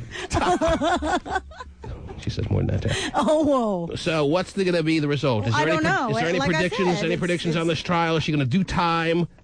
Well, the I picture her- maximum penalty I is picture her- 1 year in jail. Good. I picture her doing time, Terry. I picture her behind bars and security guards, making sure she stays in line. Right. And all of a sudden, it's jow time. She comes out as Martha Stewart's little bitch. Oh, jeez. Whoa. Stephen, you should be a porno writer. Now, is Jeff Garcia, a pretty handsome guy to get a girl like her? He's a normal-sized guy, which I think makes him more available to the average woman or the average-size woman than your big lineman or your big linebacker. Oh, yeah. Oh, jeez. Pasty, get the picture out of your wallet. Because it takes a certain type of woman to not be intimidated by that size. You know, yourself, Terry, and a few others out there that aren't intimidated by your 6'6", 290 or 310 guy. Sure. Jeff Garcia's a decent-looking guy. He's about 6'1" and 205, 10 pounds. Okay. All right. But nothing that blows the doors off you, Terry, speaking for all women. Okay. I can't recall if I've ever seen him or not. So. Well, he played for the San Francisco 49ers before this season, Terry, or this past season. Well, I knew that. Yeah, all right. But that's still, I mean, he played in San Francisco. That's true, he did. Yeah. And now look at his girlfriend, man. I need to see one She's more time. 22. No, you can't. Can't paste a picture. Okay. She's mine. I'll have to karate kick you if you get too close. So we can't see this trial anywhere. No. Shouldn't there be like a every morning a viewer poll on what trial they cover that week? Yeah, that would be kind of cool, wouldn't it? Because don't you think the audience of Court TV, if there is an audience, there would be if they were covering this Playmate karate kick trial? I'm sure there would be, yes. At least put it on Playboy TV or something. Maybe they will. She karate kicked the ex-girlfriend to the head. Yes. That could be dangerous, Terry. She even, held onto a pole. And got extra leverage as she karate kicked. Yes. Yes. Dance pole, they said. Thanks for clearing that up, Terry. Well, you know. Thought it might be Jeff Garcia's tool. All right, anyhow. Or a fishing pole that just happened to be lying around. Anyhow, does it say there whether she's trained in the martial arts little area of the world, Terry, or no? Because sometimes these playmates just decide to karate kick without any talent whatsoever. That's awesome. The only thing it says about her is that she did a brief stint with the WWE in 2004 when she they did. held their Diva Search competition. Mm-hmm. And that's about it. But her turn-ons are ambition, sense of humor, blonde hair, green eyes, muscles, and a handyman. How do you know this? I'm on the website. I thought those were Steven's turn-ons. Okay. All right, we'll have to follow the progress of this trial and keep people abreast of the situation as it unfolds. Yes. What else is going on, Terry? What else is happening? Researchers believe that they found a kindness gene. I don't have it. Let's move on. What else? What else do you have? A kindness gene? A kindness gene. So those people out there who may not be the kind individual may not have never had a choice. Right. They weren't passed on that kindness gene. It's genetics, yes. Be kind to you, baby. Oh, jeez. Speaking of... Yeah. Whoa, he's kissing paper. Poked a hole through it with your tongue. Wow. That's pretty talented. I can karate kick with my tongue. Anyhow. Speaking of research, I have something else for you. Okay. According to researchers, any gift, even a cheap one, makes a woman more likely to have sex with you. Oh! I'm sorry, say that again. Any gift, Yes. even a cheap gift, Yes. regardless, makes a woman more likely to have sex with you. Ow! I'm sorry, say that again. Any gift. Any gift. Even a cheap gift. Just a gift. If you just make a gesture to give a woman a gift, you have bettered your chances of bringing her the ruckus. Correct. So, if I would have known this back when I was trying to hook up, maybe, when I never did in high school, never did in college, basically until very late, all I needed to know was that gifts are a big key. All I got to do is basically, give a woman a box of Nilla wafers. And you're in. And my chances, because you said it doesn't matter the level of... the expense, right. The level of expense or how good or not good the gift may be, just the gesture is increasing your chances. Well, that's fascinating. Seems so simple. Yep. And yet, I'm sure there are a lot of people out there, a lot of dudes out there who are trying to hook up with a woman, and they didn't know that, Terry. They maybe felt reluctant to give a woman a gift if it was of a frugal nature because they felt that they would be seen as maybe cheap or not sufficient in the monetary areas of the world. And yet, the data you have just discovered says a gift will do the job, be it a cheap gift or not. Yes. I'm fascinated. So what you're saying is women are materialistic bitches, Terry. Is that what you're saying? Wow. Anything they can get their hands on is good enough. I had a hunch, but I wasn't sure. But now it's confirmed, it looks like. They haven't come further than that after all this time and all that they've accumulated over the past number of decades that women have soared in the business world, Terry. Just give them a little trinket, and they'll put their legs behind their head for you. Wow, is that right? Hey, that's another way to break the steps. Well, I guess, yeah, you could break it down like that, sure. The majority of women are working, Terry. Yes. I think it's fair to say when decades ago that would have never even been able to been predicted. And here we are now in the new millennium, and women are working, they're making their own money, they don't need to be dependent on guys, and yet you throw them a little bit of a nugget of a gift. Yep. Do me! Wow. We're shopping after the show. Yeah. Nuggets and vanilla wafers. It's great. Oh, boy. Just a Walmart special. There you go. And you're getting laid. Well, better, like you said, better's the chance. The Target Red Dot special. Hey. And you're in. Give her a nice little pen. Why should this be, Terry? Why should women be so damn easy? Because they wanted to and they just needed an excuse? Is that the reason, Terry? Could be. And all they needed was to be pushed over the line, and all it takes is what? A Slim Jim? What? Yeah, maybe so. Wow. No woman's dealing with a Slim Jim. They said that, you know. Can I see that story, Terry? You sure can. Yeah, thank you so much. I think it's from New Science. From New Yes. Scientist or something. So there you go, man. To surprise the woman you're trying to screw with a box of paper clips, and you should be okay. Wow. You're in. I never was able to offer such easy advice. I was staring us in the face all this time. It was so simple. Mm-hmm. Who knew? Notebook reinforcements. And you are getting laid tonight. Wow. I'm not sure I believe this study, Terry. Huh? But okay, we'll give it a try. Bag of cotton balls and I'm going to town. Yeah. So the nicer the gift and the hotter the woman, is that right? I don't know. It doesn't say. All it says, I'm reading this here. It says that researchers, did you mention this? At the University of St. Andrews. Sounds pretty reputable to me. Have found biologically. I don't know. When you throw in a word like biologically, it makes the study seem more reputable. That's where I usually stop reading. Biologically, all gifts make females more likely to have relations, if you will, with a male, even if the gift is of a cheap nature.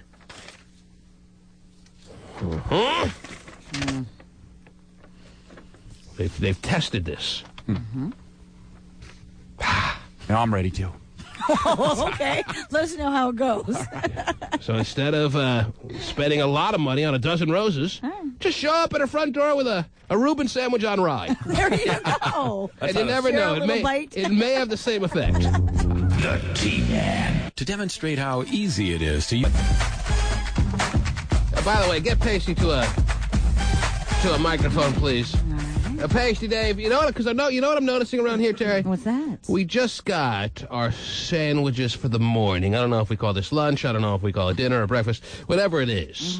Pasty, for the past number of years, has been kind enough to do the breakfast run for us. And lately, we've been going to the same sandwich shop. They're consistent. They give fine little food type product for us. And they're open. Right. And it's always prerequisite. Right. Not always, actually. And there's been nothing wrong with that. However, he's done a fine job. However, I'm noticing this morning, Pasty, a little busy here in the studio, so Vinny the Pooh, kind enough. Vinny the Pooh, kind enough to go on the breakfast run for us, get the sandwiches, same place. I'm noticing, Terry, you look around the console. Do you see what I see? Do you see potato salad? Yes. Do you see coleslaw? Do you see condiments more than you could ever imagine? I didn't even know some of these condiments existed. Right. I'm seeing all the amenities, Terry. I'm seeing things that I'm not used to seeing when Pasty goes on a breakfast run to the same place that Vanny the Pooh has gone to this morning. So I'm now starting to wonder, where has my potato salad been over the past,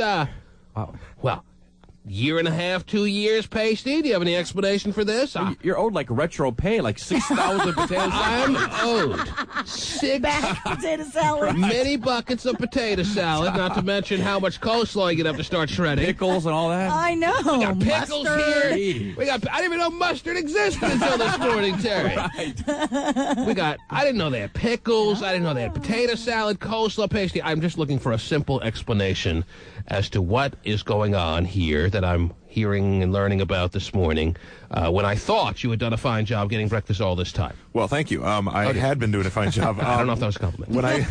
When I initially started getting everybody breakfast years ago, if you'll remember, the coleslaw did come and the potato salad was Not here. True. Nobody Not true. ever touched it. I remember potato salad. I don't forget a good potato telling salad. you. I appreciate a good potato salad. And I don't remember at any point, what person in their right mind shoos away potato salad? You want to convince us that you started getting potato salad at the beginning, and then we were not even touching it, so you stopped getting potato salad? I was throwing it away at the end of the show. So No. Throwing it away. There's potatoes in that. I'll eat it.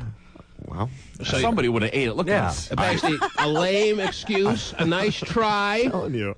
I think Pasty and his hideous Mustang, Terry. Yeah. Because the inside is all like a little apartment in there. Right. Who knows how much potato salad he's gone through on his way back from getting us breakfast every morning. I think he's shoving potato salad in his mouth every morning. We never knew about it. Wow. Which is why his car smells as bad as it does. I knew there was something besides cigarette smells in that car. In fact, he used a cigarette smell to cover up all the other smells, like the I potato wonder why salad. he never ordered food, though. He never really ate. I mean, he never ordered anything. He never ordered anything because he was eating all our amenities. All you can eat hot pickles and potato salad. There you go. I'm stuffed, dude. He's having a field day every morning. We always wondered why he said he was stuffed. Now we know. His new name from this point forward is Potato Salad Dave.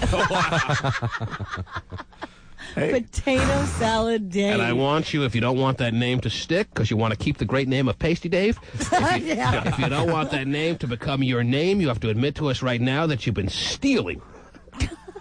You've been cramming, you've been binging on potato salad every day that you've been out there getting us food. I cannot admit that. I'm sorry. I shall not lie. We can go with potato salad day for a while. Four servings of potato salad and coleslaw, though. That's pretty good. I think he's not admitting it because he likes potato salad, Dave, better than the way Pasty Dave sounds. It's not exactly hooking him up with every radio listener babe out there, Terry. Right. Oh, you're Pasty Dave? Yes, I see now why. And as a matter of fact, we are in the heat. We are in the midpoint of the winter. And could he look more pasty right now, Terry? Is it possible for him to look more pasty? How do we call him Potato Salad Dave when he's like Casper the Ghost over there? The underside of your forearm should not be the same color as the other side. It should always be a little darker. I mean, a little lighter underneath. Winnie the Pooh is bringing back potato salad, coleslaw, pickles. Where's it all been all this time? Answer me! Declined at the store. No, thank you. We won't need any of that. They ask me every day. You've been declining it at the store. Yes. Because he believes that you guys wouldn't eat it. Sure. I mean, they've asked me every day, and I had to tell them, nope, don't need that. Yeah, but T-Man, you're paying for it every day. Oh, it's true. It does come with it. Yeah, it does come so free. I eat there on the weekends. I never knew. I never knew. Maybe you guys just didn't open the bag all the way. It was at the bottom of the bag or something. And he's calling me an insane man, Terry, who would shoo away potato salad. Yeah. And now we don't know how to operate a bag. Mm-hmm. Oh, you didn't open it right. Well, they don't give you directions on the bag when you at the place you go to. Oh, my God. I just want to bring Vinny the Pooh to the microphone and tell him, well done. It's amazing. I didn't know that breakfast could be like this. Yes, a complete breakfast. You know, Vinny, you're going places. Good morning. You know why you're going places? Why is that? Because you're a thorough guy. All righty. Yes. I mean, they give it to you for free, so I might as well, just take it. People have... Oh, you see his philosophy, Terry? Yes. People have made it quicker in this industry for less things than getting potato salad. I'll tell you that right now. All right? Remember the size of the bag you brought the first time you got it? It was like the size of a Nordstrom right. bag. He did. He had a gigantic. big, huge carry bag. That's Yeah, right. I never saw a bag remember that size when Pasty would go. Yes. Like an unwrapped bagel in his pocket. Here you go. Sorry about the lint. Pasty, you better get back to the microphone and explain yourself a little bit further. This is not working. We got Vinny the Pooh bringing back shopping bags of food that we didn't know we were entitled to, and you bring back little pocket size. It's not. I mean, not all the bagels were even wrapped. I couldn't believe the size of the bag he brought in here the other day. I didn't think they had a bag that big.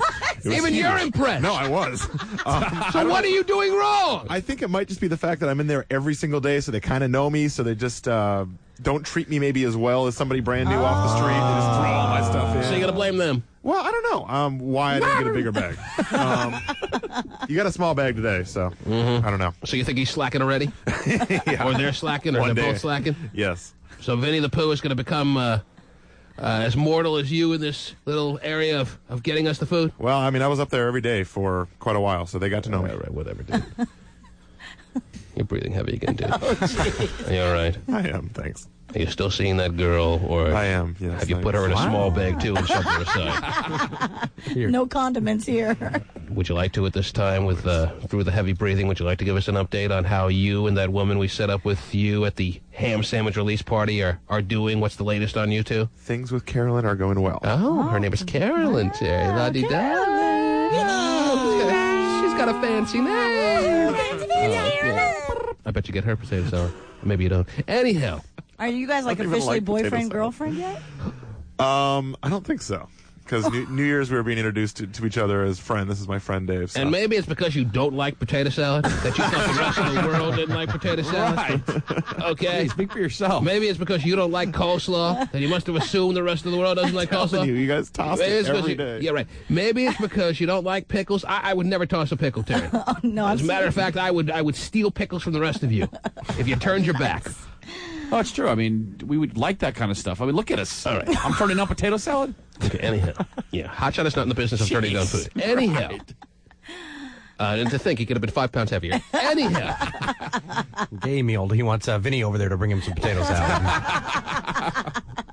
He's very sick. Anyhow, Pasty, you were telling us about how you two are doing. You want to give us the latest? What's the deal? We're doing well. Well, the two of us are still seeing each other, but doing well. She's been out of town this whole week, so I haven't been able to... Why are you rubbing your hands together when you're talking about this? You're very nervous about talking about it, or you're uncomfortable with the relationship itself? Which is it? Not at all. I'm a little nervous talking about my personal self, so... Oh, your personal self. Just yourself is no problem, but your personal self is a big deal. Right. Mm-hmm. Right, but no, things are going well. Yeah. You notice when people talk about their relationships and they get really high-pitched like that? that is like the equivalent of rubbing your hands together? Oh, things are going well. Yeah. Yes. Things are great. We're having a good time together. We don't see as much of each other as we'd like. We're both kind of busy, but... You give us the same company line you've been giving us for the past 2 months on this girl. Well, nothing really has changed since the last time I've talked to you. So you guys are just friends, and that's the way it's going to remain? I wouldn't say we're just friends, no. So you haven't consummated the relationship, a.k.a. you haven't lost your virgin status at this time? Correct. You're still Potato Salad Dave the Virgin. Potato Salad Dave the Virgin. Pasty Virgin, yes. The Pasty Virgin, okay. Very nice. So you guys still kiss and all that kind of stuff, right? Yeah, and hold hands and... That's why I don't think it's really a friendship thing, so yeah. When'd you get to meet Potato Salad Dad? She has actually met the mogul. Oh, that's big time. She's met the mogul? Yes. What'd the mogul think of her? Mogul liked her. Mogul was just happy you had a girl. Probably, introduced after all this time. Probably, not named Strider at their house. Right? What did your mom say? What'd your mom say? What'd the Potato Salad mom say? Mom liked her, thought she was a very nice girl. Wow. It's pretty impressive to say, though. These are my parents, the moguls. And potato salad, sister. All right, whatever. Anyway. Also approved. Terry, what else is going on, please, real quick? Give me one little ditty. What do you got? Well, the country of Colombia has invited the world's bounty hunters. I'm in a better mood now as I listen to your stories with potato salad at my side. Yeah, Yes. there you go. I'm eating as you talk. Go ahead. Anyway, they've invited the world's bounty hunters to come and scour their jungles and mountains for rebel outlaws. Is that right? Yes. Mhm. Tasty, isn't it? They're offering reward money of up to $2 million. $2 million. Yes, for any bounty hunter. Any bounty hunter. Any bounty Any hunter. redneck with a gun can go over to Colombia and start shooting people. There you go. Just go through the mountains and the forest. It's a great offer. Yeah. That's terrific. Well, I'm sure they're going to be happy with the results. As people head on down there trying to get themselves a nice cash allotment, they shoot anyone that looks like a rebel, bring them back to the government. Hey, is this the guy? No. Oh, just a business owner. Okay. keep trying, though. Yeah. Mhm. Go on out again. So what do you have to do to become a bounty hunter, Terry? It doesn't seem like you have to take a class or anything, right? Right. You don't have to get a card. I don't think so. So basically, I can just decide I'm a bounty hunter. Yeah. Head over to Colombia with a gun and just start shooting the rebels. Right. Bringing back the rebel outlaws that are And wanted. some of these rebels, you're telling me, will get me upwards of $2 million. That is correct. Who's not making their flight arrangements right now? I know, huh? I'm still trying to make sure I understand you correctly. The country of Colombia, famous for their coffee and Juan Valdez, As well as other things. Yeah. is now Illegal substances. Got it. Now telling anyone out there that would like to participate, they're having a tough time rounding up their rebel individuals that they Yes. would like brought to justice. Yes. So if you would like to help out with the cause, bring your gun and find these mother truckers, bring them to justice, then you'll get a corresponding price tag that goes on with each person that they're looking for. Correct. Anyone! Sounds like a nice vacation spot. Why do I see trouble happening? I don't know why. Let's turn that into a reality TV show. Get on the old camouflage coveralls and the shotgun, and the orange hat, and head on out. Head on out! Hey, Bob, you hear about this?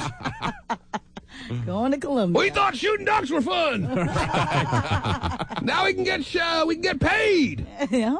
Are you sure you're reading that story? Positive. Right? This just in, Terry? Let me see that story.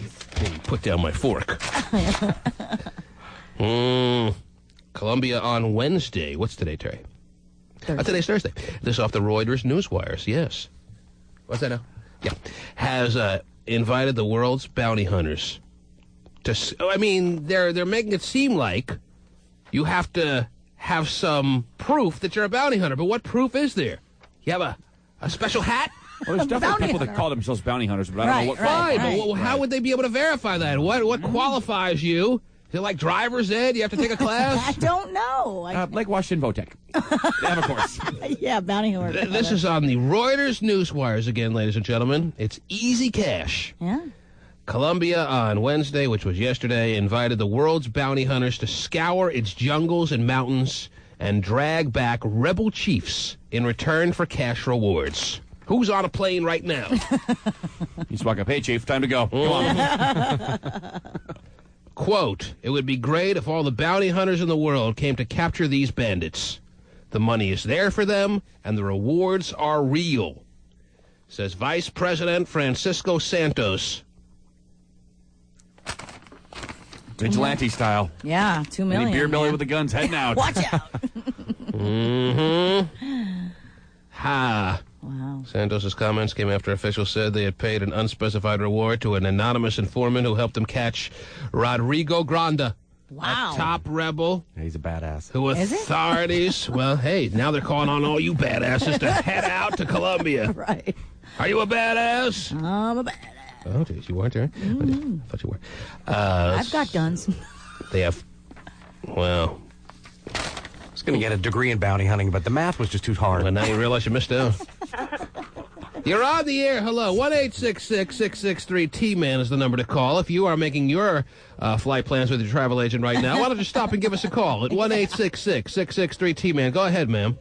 Yes, hi. Hi. I'm calling from Kingston. I was just calling. The proof of the bounty hunter that they asked for is you actually have to be licensed. There is some way to verify. You have to have a license to be a bounty hunter, so you can't just be some redneck cracker with a big pot belly and a shotgun and head on the plane. I would have my shotgun over there already. What do you think? What do you think the government of Columbia is really going to check your card if you bring them one of the rebels and say, well, you're not a verified, certified bounty hunter. Yes, you did kill the ace of spades rebel that we were looking for that has a $2 million price tag, but you don't qualify. I don't think they'll care. Right. I don't either. So get on the plane. I think I might. Nothing more hot than a female bounty hunter. I've been really bad. But bad is good. Bad is good. You want to elaborate on that? Hey, I'm a female welder. Oh, well, so am I. You hear that? There's nothing I would rather do than hop on a plane with a shotgun and go over there and shoot some people. Okay. Relax. Wow, easy. Just some people. Mm-hmm. Didn't matter if they were the right people. Just people. Okay. I'd bring them in and out. Unbelievable. Doesn't matter where the plane lands. Yeah. We'll get off and start a shooting. All right, what are you doing right now? Just sitting home doing nothing? Yep, I'm sitting at home in my bathrobe. In your bathrobe? Wow, you didn't even ask. And you hear that radio you got on the background? Yeah. Can you turn it all the way up? All the way up? All the way up. Okay. You hear that radio you got on the background? Yeah. That's us, Terry. Wow. All the way up? All the way up. Okay. We have a radio show, Terry. It's official now. 1-866-663-T-MAN is the number to call. Is there anyone out there that thinks this may possibly be a dangerous situation the Colombian government is making happen over there in their bit of land? Just a tad. I mean, the mountainside and everything, you have to get through the jungle. That's probably pretty tough, wouldn't you think? Terry's worried about the terrain. Well, I would be. You're on the air. Hello? Yes. Well, I would imagine that these guys are shooting back at you. Well, yes. No one's saying that they're just lining up as soon as you get in the jungle to be brought in. Oh, cool, you guys are here. Take me! Go over there and just start shooting at people. Yes. We were waiting for you, Mr. Soden. Yeah, here's your... Here, let me walk in with you. We voluntarily surrender to you for your $2 million. Right. Jeez. Yes, no one's saying this isn't a dangerous situation that people might be embarking on, but the Colombian government is still putting out a all-points bulletin for anyone, it seems like, that wants to come down, join in on the fun, and helping us catch our rebels. Yeah. Just seems a little peculiar. And I guess we're all on notice that if we can capture an Al-Qaeda member, we'd be appreciated. Sure. But it's just never put in these terms. Right. George Bush has never said, hey, come on over to Afghanistan with us. No, he's probably close. But he wouldn't mind. You're on the air. Hey, T-Man. Yes. Hey, what's up with this bounty hunter stuff? He's ready to go. Well, you just got a page? I know. Somebody just told you, hey, you got to call T-Man quick. We're going to make millions. Is it for real or what? It is for real. I mean, this is off of Yahoo. Yes. It's It's the Reuters Newswire. You could probably check it out yourself. It says, I'll read it again verbatim, Colombia on Wednesday invited the world's bounty hunters to scour its jungles and mountains and drag back rebel chiefs in return for cash awards. The Colombian government has put rewards of up to $2 million on the heads of outlaws, such as Manuel Sure Shot Merlanda. After a guy named Sure Shot. I know. Yeah. I don't know if you really want to do that. Sure What Shot. do you do? Just bring in their head and throw it on the table or what? That sounds sufficient. I don't know what the standard practice is for claiming that you've caught a rebel. Right. But that sounds like it would do the trick. I wonder how much you get for shooting Bad Shot Magoo. That's the guy I want to go after. Sure Shot Merlin is worth $2 million. Yeah. A Bad Shot Magoo not worth as much. $11. But still, There you go. it puts food on the table, Terry. Sure it Do you does. have to be licensed or what? I would think you may have to, but I don't know if the Colombian government is really good at verifying a bounty hunter license. I need 3 references, please. Dude, you sound serious. You sound like you may be calling a travel agent. Is that right? Yeah, definitely. Mm-hmm. I would actually go up there if I had more information on it, man. Well, I'm giving you the information. How much more do you need? Well, I had my buddy look up the information on the internet. There'll be a tour guide waiting for you at the airport in Colombia, and they'll take you to where you need to be. There you go. What's the weather like in Colombia these days, Terry? Probably hot all the time. Yeah. Mm-hmm. There you go. Flying to Cartagena. Pasty? Take off your shirt Oh, wow. and Sun come would back. reflect- Come back, Copper Tone Dave. Yeah, the sun would reflect blind the guys. Yeah. You win. Put your shirt on. I'm not Sure Shot anymore. I give up. You're on the air. Anyone there? All right, you're on the air. Hey, man, what's the exchange rate? I mean, we're getting 2 million Colombian. Oh yeah, $2 million in Colombian dollars is only worth $10.95. I don't know I how think that's in money U.S. works. dollars. As a matter of fact, actually. even if it's in some kind of exchange situation, the U.S. dollar is down so much that currencies all over the world are becoming more and more valuable. Well, maybe they're going to give you cocaine or coffee bean. Well, yeah, I'm sure you can negotiate, sir. If you bring in Sure Shot, Merlanda, or Bad Shot Magoo, maybe they'll give you a little pouch. Magoo, a really nice Colombian name. Mm-hmm. Oh, he just hides there. He's not from there, Terry. Gosh, you're so dumb sometimes. The T-Man. Check your job. Now, Terry, if you remember yesterday, do you remember yesterday at all? I do. Barely. I, at the end of the show, made an offer of some remaining gift certificates that I had from the Christmas season for the cosmetical $1,000 off situation. Yes. I threw out there that we could play. You call, and some woman that we decided on seemed like she had something nice to offer us. and she seemed like she had a good trivia question based on the movie Dirty Dancing. Well, she asked a question of what year the movie itself, the whole story of the movie, takes place in. Do you remember that, Terry? Yes. Well, my first instinct was 1963, if you remember. Yes, okay. I do. Mm-hmm. Well, she said that wasn't the case. We then went on and answered something else, whatever, and she said the correct answer was 1959. Well, after the show, we got flooded with calls. I got emails up the wazoo, hundreds of emails, believe it or not. People were so on top of this. She gave us bad trivia, Terry. So here I am. Bad trivia. Here I am, for the first time in a while, offering in a nice gesture a $1,000 gift certificate, which I could have kept for myself. Sure. Heaven knows I need it. I have a lot of leftover gift certificates. I'm offering it, and all I'm asking you is to try to stump us with some trivia. And what happens? The audience members give us bad trivia. There's nothing that bothers me more, Terry, than bad trivia. There's nothing that gets under my skin more, Terry, than bad trivia.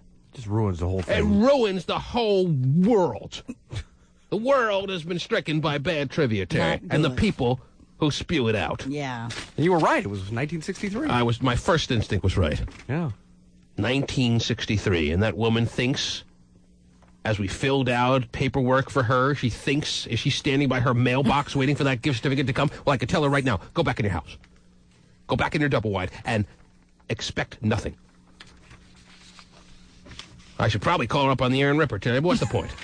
I don't want to speak to anyone that gives bad trivia. Right. So now, how do I play this game any longer at any point in the future? How long of a buffer do I need to wait to get over this? The fact that the audience has given us bad trivia. And yes, it was just one person, but she represented the entire audience for that given momentary. And what did she do? What did she give us?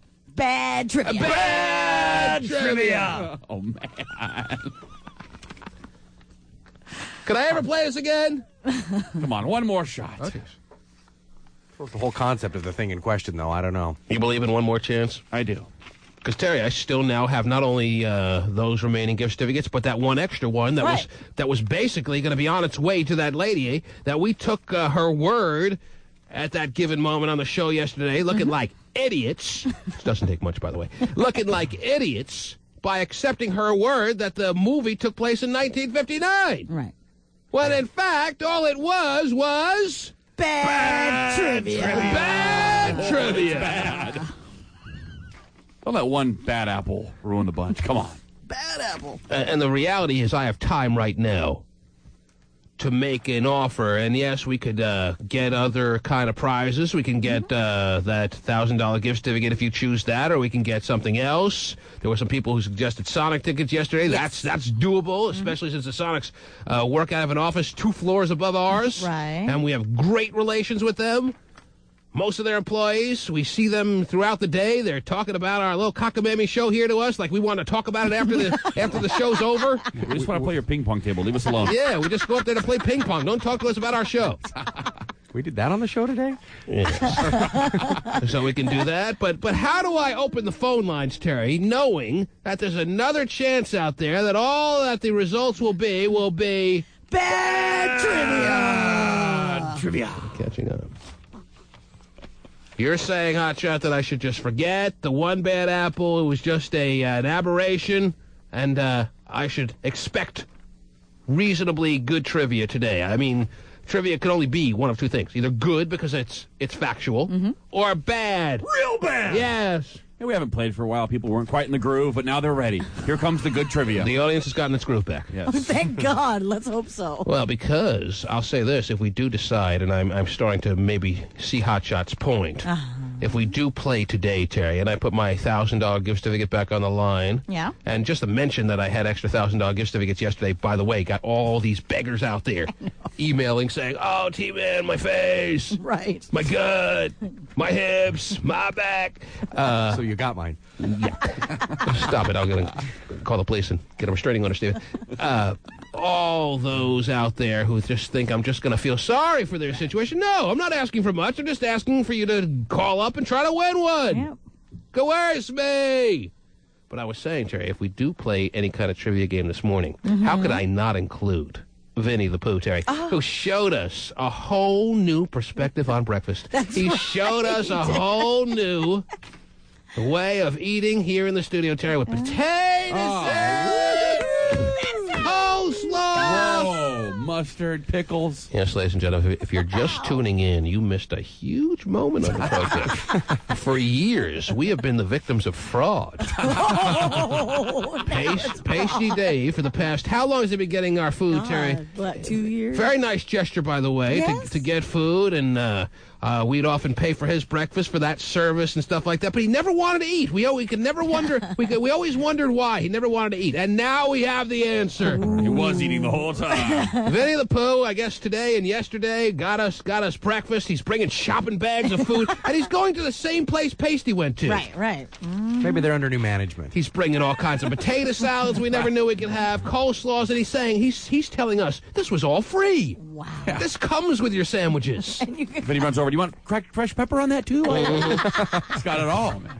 So how can, now that I know all we've been missing all through the years that Pasty declined to get us, how could I not have Winnie the Pooh join in on, how could I not have him join in on our trivia game, Terry? You gotta have we could actually name it for him. We'll call it Stump the Pooh. Okay. Nice. You want to play Stump the Pooh this morning? Winnie, how you doing back there? I'm doing well. How you guys doing? How old are you, by the way? You look like you're 14. I know he does. I'm 20. You're 20. You're going to be 21 not too long from now, and you're expecting them not to rip up your license when you hand it to them? I hope not. Thinking that it's fake? Look at you, dude.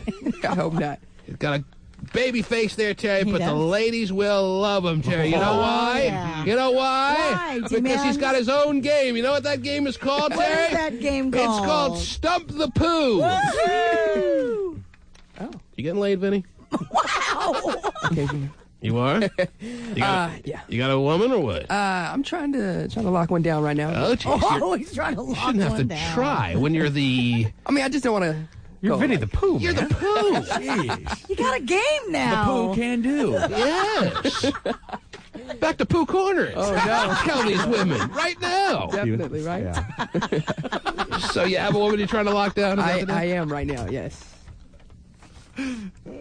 And it's working out. It's not working out. What's happening? It's working out. We're just, Mhm. baby steps. All right. Yes. Well, that's a good way to play it, I guess. if that's what you're into. Oh, jeez. Yes. Oh my God. Back to the days of Christopher Robbins. Come on. Mhm. All right. Well, we can play this while we... Terry, not only does he have a game name for him, He's got a song. but a song, too. Okay. Is this Kenny Loggins? It is. All right. Very good, Stephen. No. A nice fade to be great here. Anyhow, You don't want to have that playing while we're playing Stump the Pooh. Stump the Pooh? Ladies and gentlemen, are you ready to play Stump the Pooh? Are you ready for this game at Sweeping the Nation? That's capturing the hearts of America. Come on. Say it with me, Vinny. It's Stump the Pooh. we'll get it down. Definitely. Want to try it again? All right, let's go. It's Stump the Pooh. All right. How about, I got a new way of doing it. We'll all say it's Stump the Pooh, and then after we're done, you say, I'm Pooh. All right, watch it. Let's try it. It's Stump the Pooh. I'm Pooh. Yeah. This woman you're trying to hook up with, is she hot or what? She's hot. How old is she? She's 19. What's she look like? What's she got on Nice right now? tan. I don't know. Probably something pink because her favorite color is What's your pink. favorite color? Yeah. Yeah, it's your favorite color too, buddy. Whether you know it or not yet. Oh, All right, so she wears pink. She looks good in pink. She looks You like the way she looks in pink? Oh, yeah. Mm-hmm. Definitely. What's she do? She go to actually school? Yeah, she does go to school. She does go to school. She Yeah. does go to school. And you should join her. Yeah, this is Pooh's Corner. Uh-huh. And what does she look like, dude? What does she look like? She's she a white girl, black she's girl? Puerto Rican and I didn't even hear what came after Puerto Rican. know. Something else came after that. I don't need to hear what came after Puerto Rican, Terry. I All you know. need to tell me is she's Puerto Rican. Yeah. I'm good. Almost as good as potato salad. That's right. Some would say better. She's Puerto Rican and what now, Vinny? Puerto Rican and white. Puerto Rican and white. Wow. Yes. And she's got a good body. Is there a body? Oh, it's ridiculous. Oh, it's ridiculous. It's ridiculous. Ridiculous. Why is it ridiculous? What's ridiculous about it? Certain portions of the body is bigger Mm-hmm. than other girls' portions of their bodies. Yes. So she's got a big gut. Oh, jeez. Not that portion. Not that portion. All right, Winnie the Pooh. Are you ready to play Stump? Now, Winnie the Pooh is so young, he knows nothing about nothing. So how can you not Stump the Pooh? What makes the game so damn fun? Yeah, it's an easy win almost. What's your specialty, Winnie the Pooh? What do you know about? Know a lot about. You know about ridiculous bodies? Yes. All right. Big into hip hop. Now I'm telling you, Winnie the Pooh, you're on the verge of greatness. Anyone who gets me potato salad, I want to make sure you're not all of a sudden pinning yourself down, so to speak, with one girl, even though she's got a ridiculous body and she's Puerto Rican. Are you sure that this is one that is worth you cutting down maybe a little bit of your action from some of those girls that are hot that'll be like, no, you have to break up with her first before you can get me, even though they're lying? It's like we're not really that serious. So, I mean, she knows that I'm turning 21 pretty soon. Oh, jeez. I'm in the clubs now, and I'm on the radio, and she understands. But she understands you're big time. I don't know about big time. Oh, it is. I'm getting it. I'm telling you. All right, so she understands that she has to share you. Not really share, but she just got to understand that I'll be out, and I'll be in front of... She's not going to be like Jeff Garcia's girlfriend that we heard about earlier today. Yeah, no. The playmate that karate kicked another girl in a club because she was flirting with her boyfriend. Yeah, there'll be no karate kicking with her. She's not that type. Not that type. Those types can be kind of cool, though. I mean, I'm sure if you push her, she'll get to karate kicking and chopping. Mm-hmm. How tall is she? She's about 5'5", 5'6". Yeah. About $110. $110. Wow. I didn't even have to ask her. I know. He put it in monetary terms. $110. 5'5", $110, huh? Boy, 90 more pounds and I'd love her. She can. Come on, 90. Does she work out or what? She actually does work out. And she's 19? 19. Has she been with a lot of guys, do you know? You got to ask her these things. You been with a lot of guys? You been with a lot of guys? That's the way you ask, too. We did the on one hand count, and she says she can get it on one hand, so. Are you sure you were talking about how many guys you've been with? Yeah. How'd you meet her? Did you meet her in the club? She did a job shadow for one of our DJs. Yeah, exactly.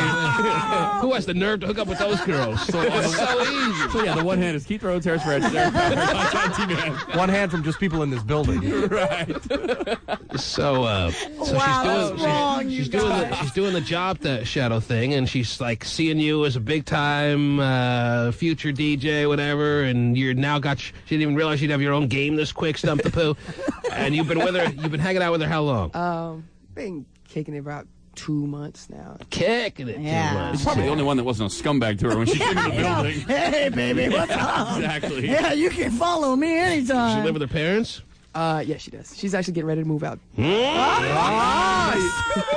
See how you've changed her life? All of a sudden she wants to move out on her own. Yeah, coleslaw. She's like, I'll stump the Pooh. You guys moving in together? Oh, no, definitely not that. Definitely not. No, that's smart. Okay.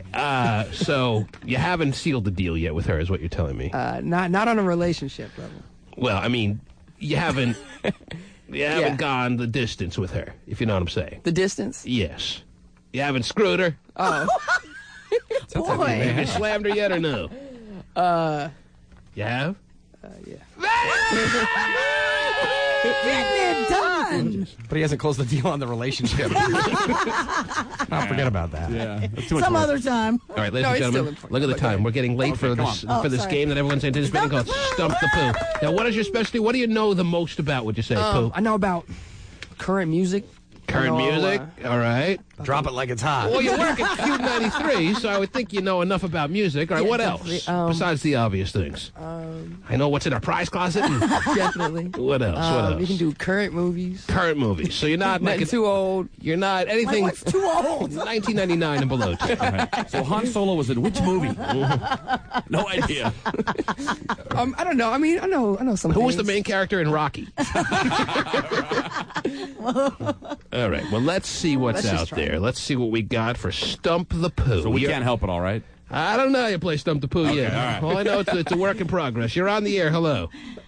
Hello? Yes. Hi. Hi. She's calling in for Stump the Pooh, isn't she? I bet she is. Yes, I am. Mm-hmm. And what do you want to get out of this? I want a gift certificate. Yeah, but you don't want to. You wouldn't rather say no to the gift certificate and maybe hang out with Winnie the Pooh? No. Oh, geez. How old are you? I'm 20. Mm-hmm. So is he. Anyway, all right. So you want a gift certificate for cosmetic surgery? Yes. Okay, and you would like to give us a trivia question for what movie?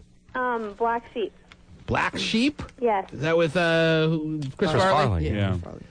And not Tommy Boy? I mean, who saw Black Sheep? Tommy Boy's I think I better. saw Black Sheep, but it's not memorable. You don't want to give us Tommy Boy? You want to give us Black Sheep? Yes, I was going to do Tommy Boy, but I changed my mind. You figure we get Tommy Boy, they're not going to get Black Sheep. Do you know Black Sheep, Pooh? I'm trying to think, because I remember one was about the guy who was the brake salesman. All right, that's Tommy Boy. And I'm trying to think what Black Sheep was. All right, he's trying to... You should stick with Tommy Boy. Mm-hmm. All right, anyway, what do we get if we get your question right? What do you want? The wrong question. True. What are you offering? You can have my car. We don't want your car. Yeah, you don't want my car? Yes. What else? Um, How about your potato salad, baby? Potato salad. Mm-hmm. I'll bring you the best potato salad you ever had. I bet you will. That sounds like a deal to me. If we get her question, she brings us the best potato salad we ever had, Terry. All righty. Whenever you're ready, ask your question, and let's play Stump the Pooh. You go with Tommy Boy. You have to go with Tommy Boy. No one saw Black Sheep. I saw it, but I don't remember it. But that's what I'm trying to stump you. I know, but you got to give us a movie that we at least have a shot at. Yeah. Otherwise, I got to move on to the next caller who has even better potato salad. You better ask. Okay. And play Stump the Pooh. In Tommy Boy, why did the hood of the car go flying off? Pooh. Hotshot said, that's simple. He's sitting there with a pained face because he can't answer the question in this new game called Stump the Pooh. I thought we can't even help him out at all. No, you guys can't help him. Oh, geez. It's all Pooh all the time. Yes, this caller knows the game Stump the Pooh better than anyone. Yep. Pooh! I think I might know, but I don't want to. We can't put our heads together and. No, it's converse final about- answer. Well, Pooh, yes. Pooh can work it out with us. Right, And we can't give him the answer, but we can help him work it through. Okay. Go ahead, Pooh. Give us your... How about you can ask yes or no questions? You can ask them yes or no. You can ask 3 yes or no questions. All right, That's how you play Stump Did the it have Pooh. something to do with the deer that they hit? No. Screwed. And then you can forget questions 2 and 3. That's the wrong answer. I win. No! Shut up! I haven't answered yet. Go to Pooh, ask 2 more questions. Go ahead, Pooh. Play the song against him. I'm trying to think. Okay. I remember when it fell off. Question number 2, Pooh. I'm thinking. All right, let him think. I'm trying to get my train of thought down. Yeah. Okay, I In the remember meantime, when it we'll fell listen to off. this, I remember when they fell off and they was all screaming and No. All right, wait. Relax. You don't say anything, all right? Did it have to do? Okay. Did it have? Oh, okay. Here we go. He's Well, working it was something with out. the engine. Yes. Did it have to do? Did it have to do with something about oil in the engine? Oh, answer that question, Hotshot. I haven't seen the movie in a couple years. I think it did, yes. Okay, I know. It did, didn't it? All right, you ready to give your answer? He doesn't even need a third question. The Pooh is ready. The Pooh is ready. Oh, boy. Pooh, tell her why the hood of the car flew off in Tommy Boy. Because the oil can was left in the engine. Man. How about the Pooh, Jay? How about the Pooh? I need a gift certificate. Well, we'll be expecting our potato salad sometime before the week is out. And seeing there's only one more weekday left in the week, we'll see you tomorrow, right? Yep. None of that German potato salad crap. that I Hang on hate. the line, and we'll make arrangements to get our potato salad, okay? Bacon and crap in it. Ladies and gentlemen, you have just witnessed the first of what will be many installments of Stump the Pooh. He's an unstumpable Pooh, Terry. Oh, man. He is proving himself to be an unbreakable Pooh. Well, wait till you see me after the potato salad. There'll be some breakable Pooh. Oh, yeah. Okay.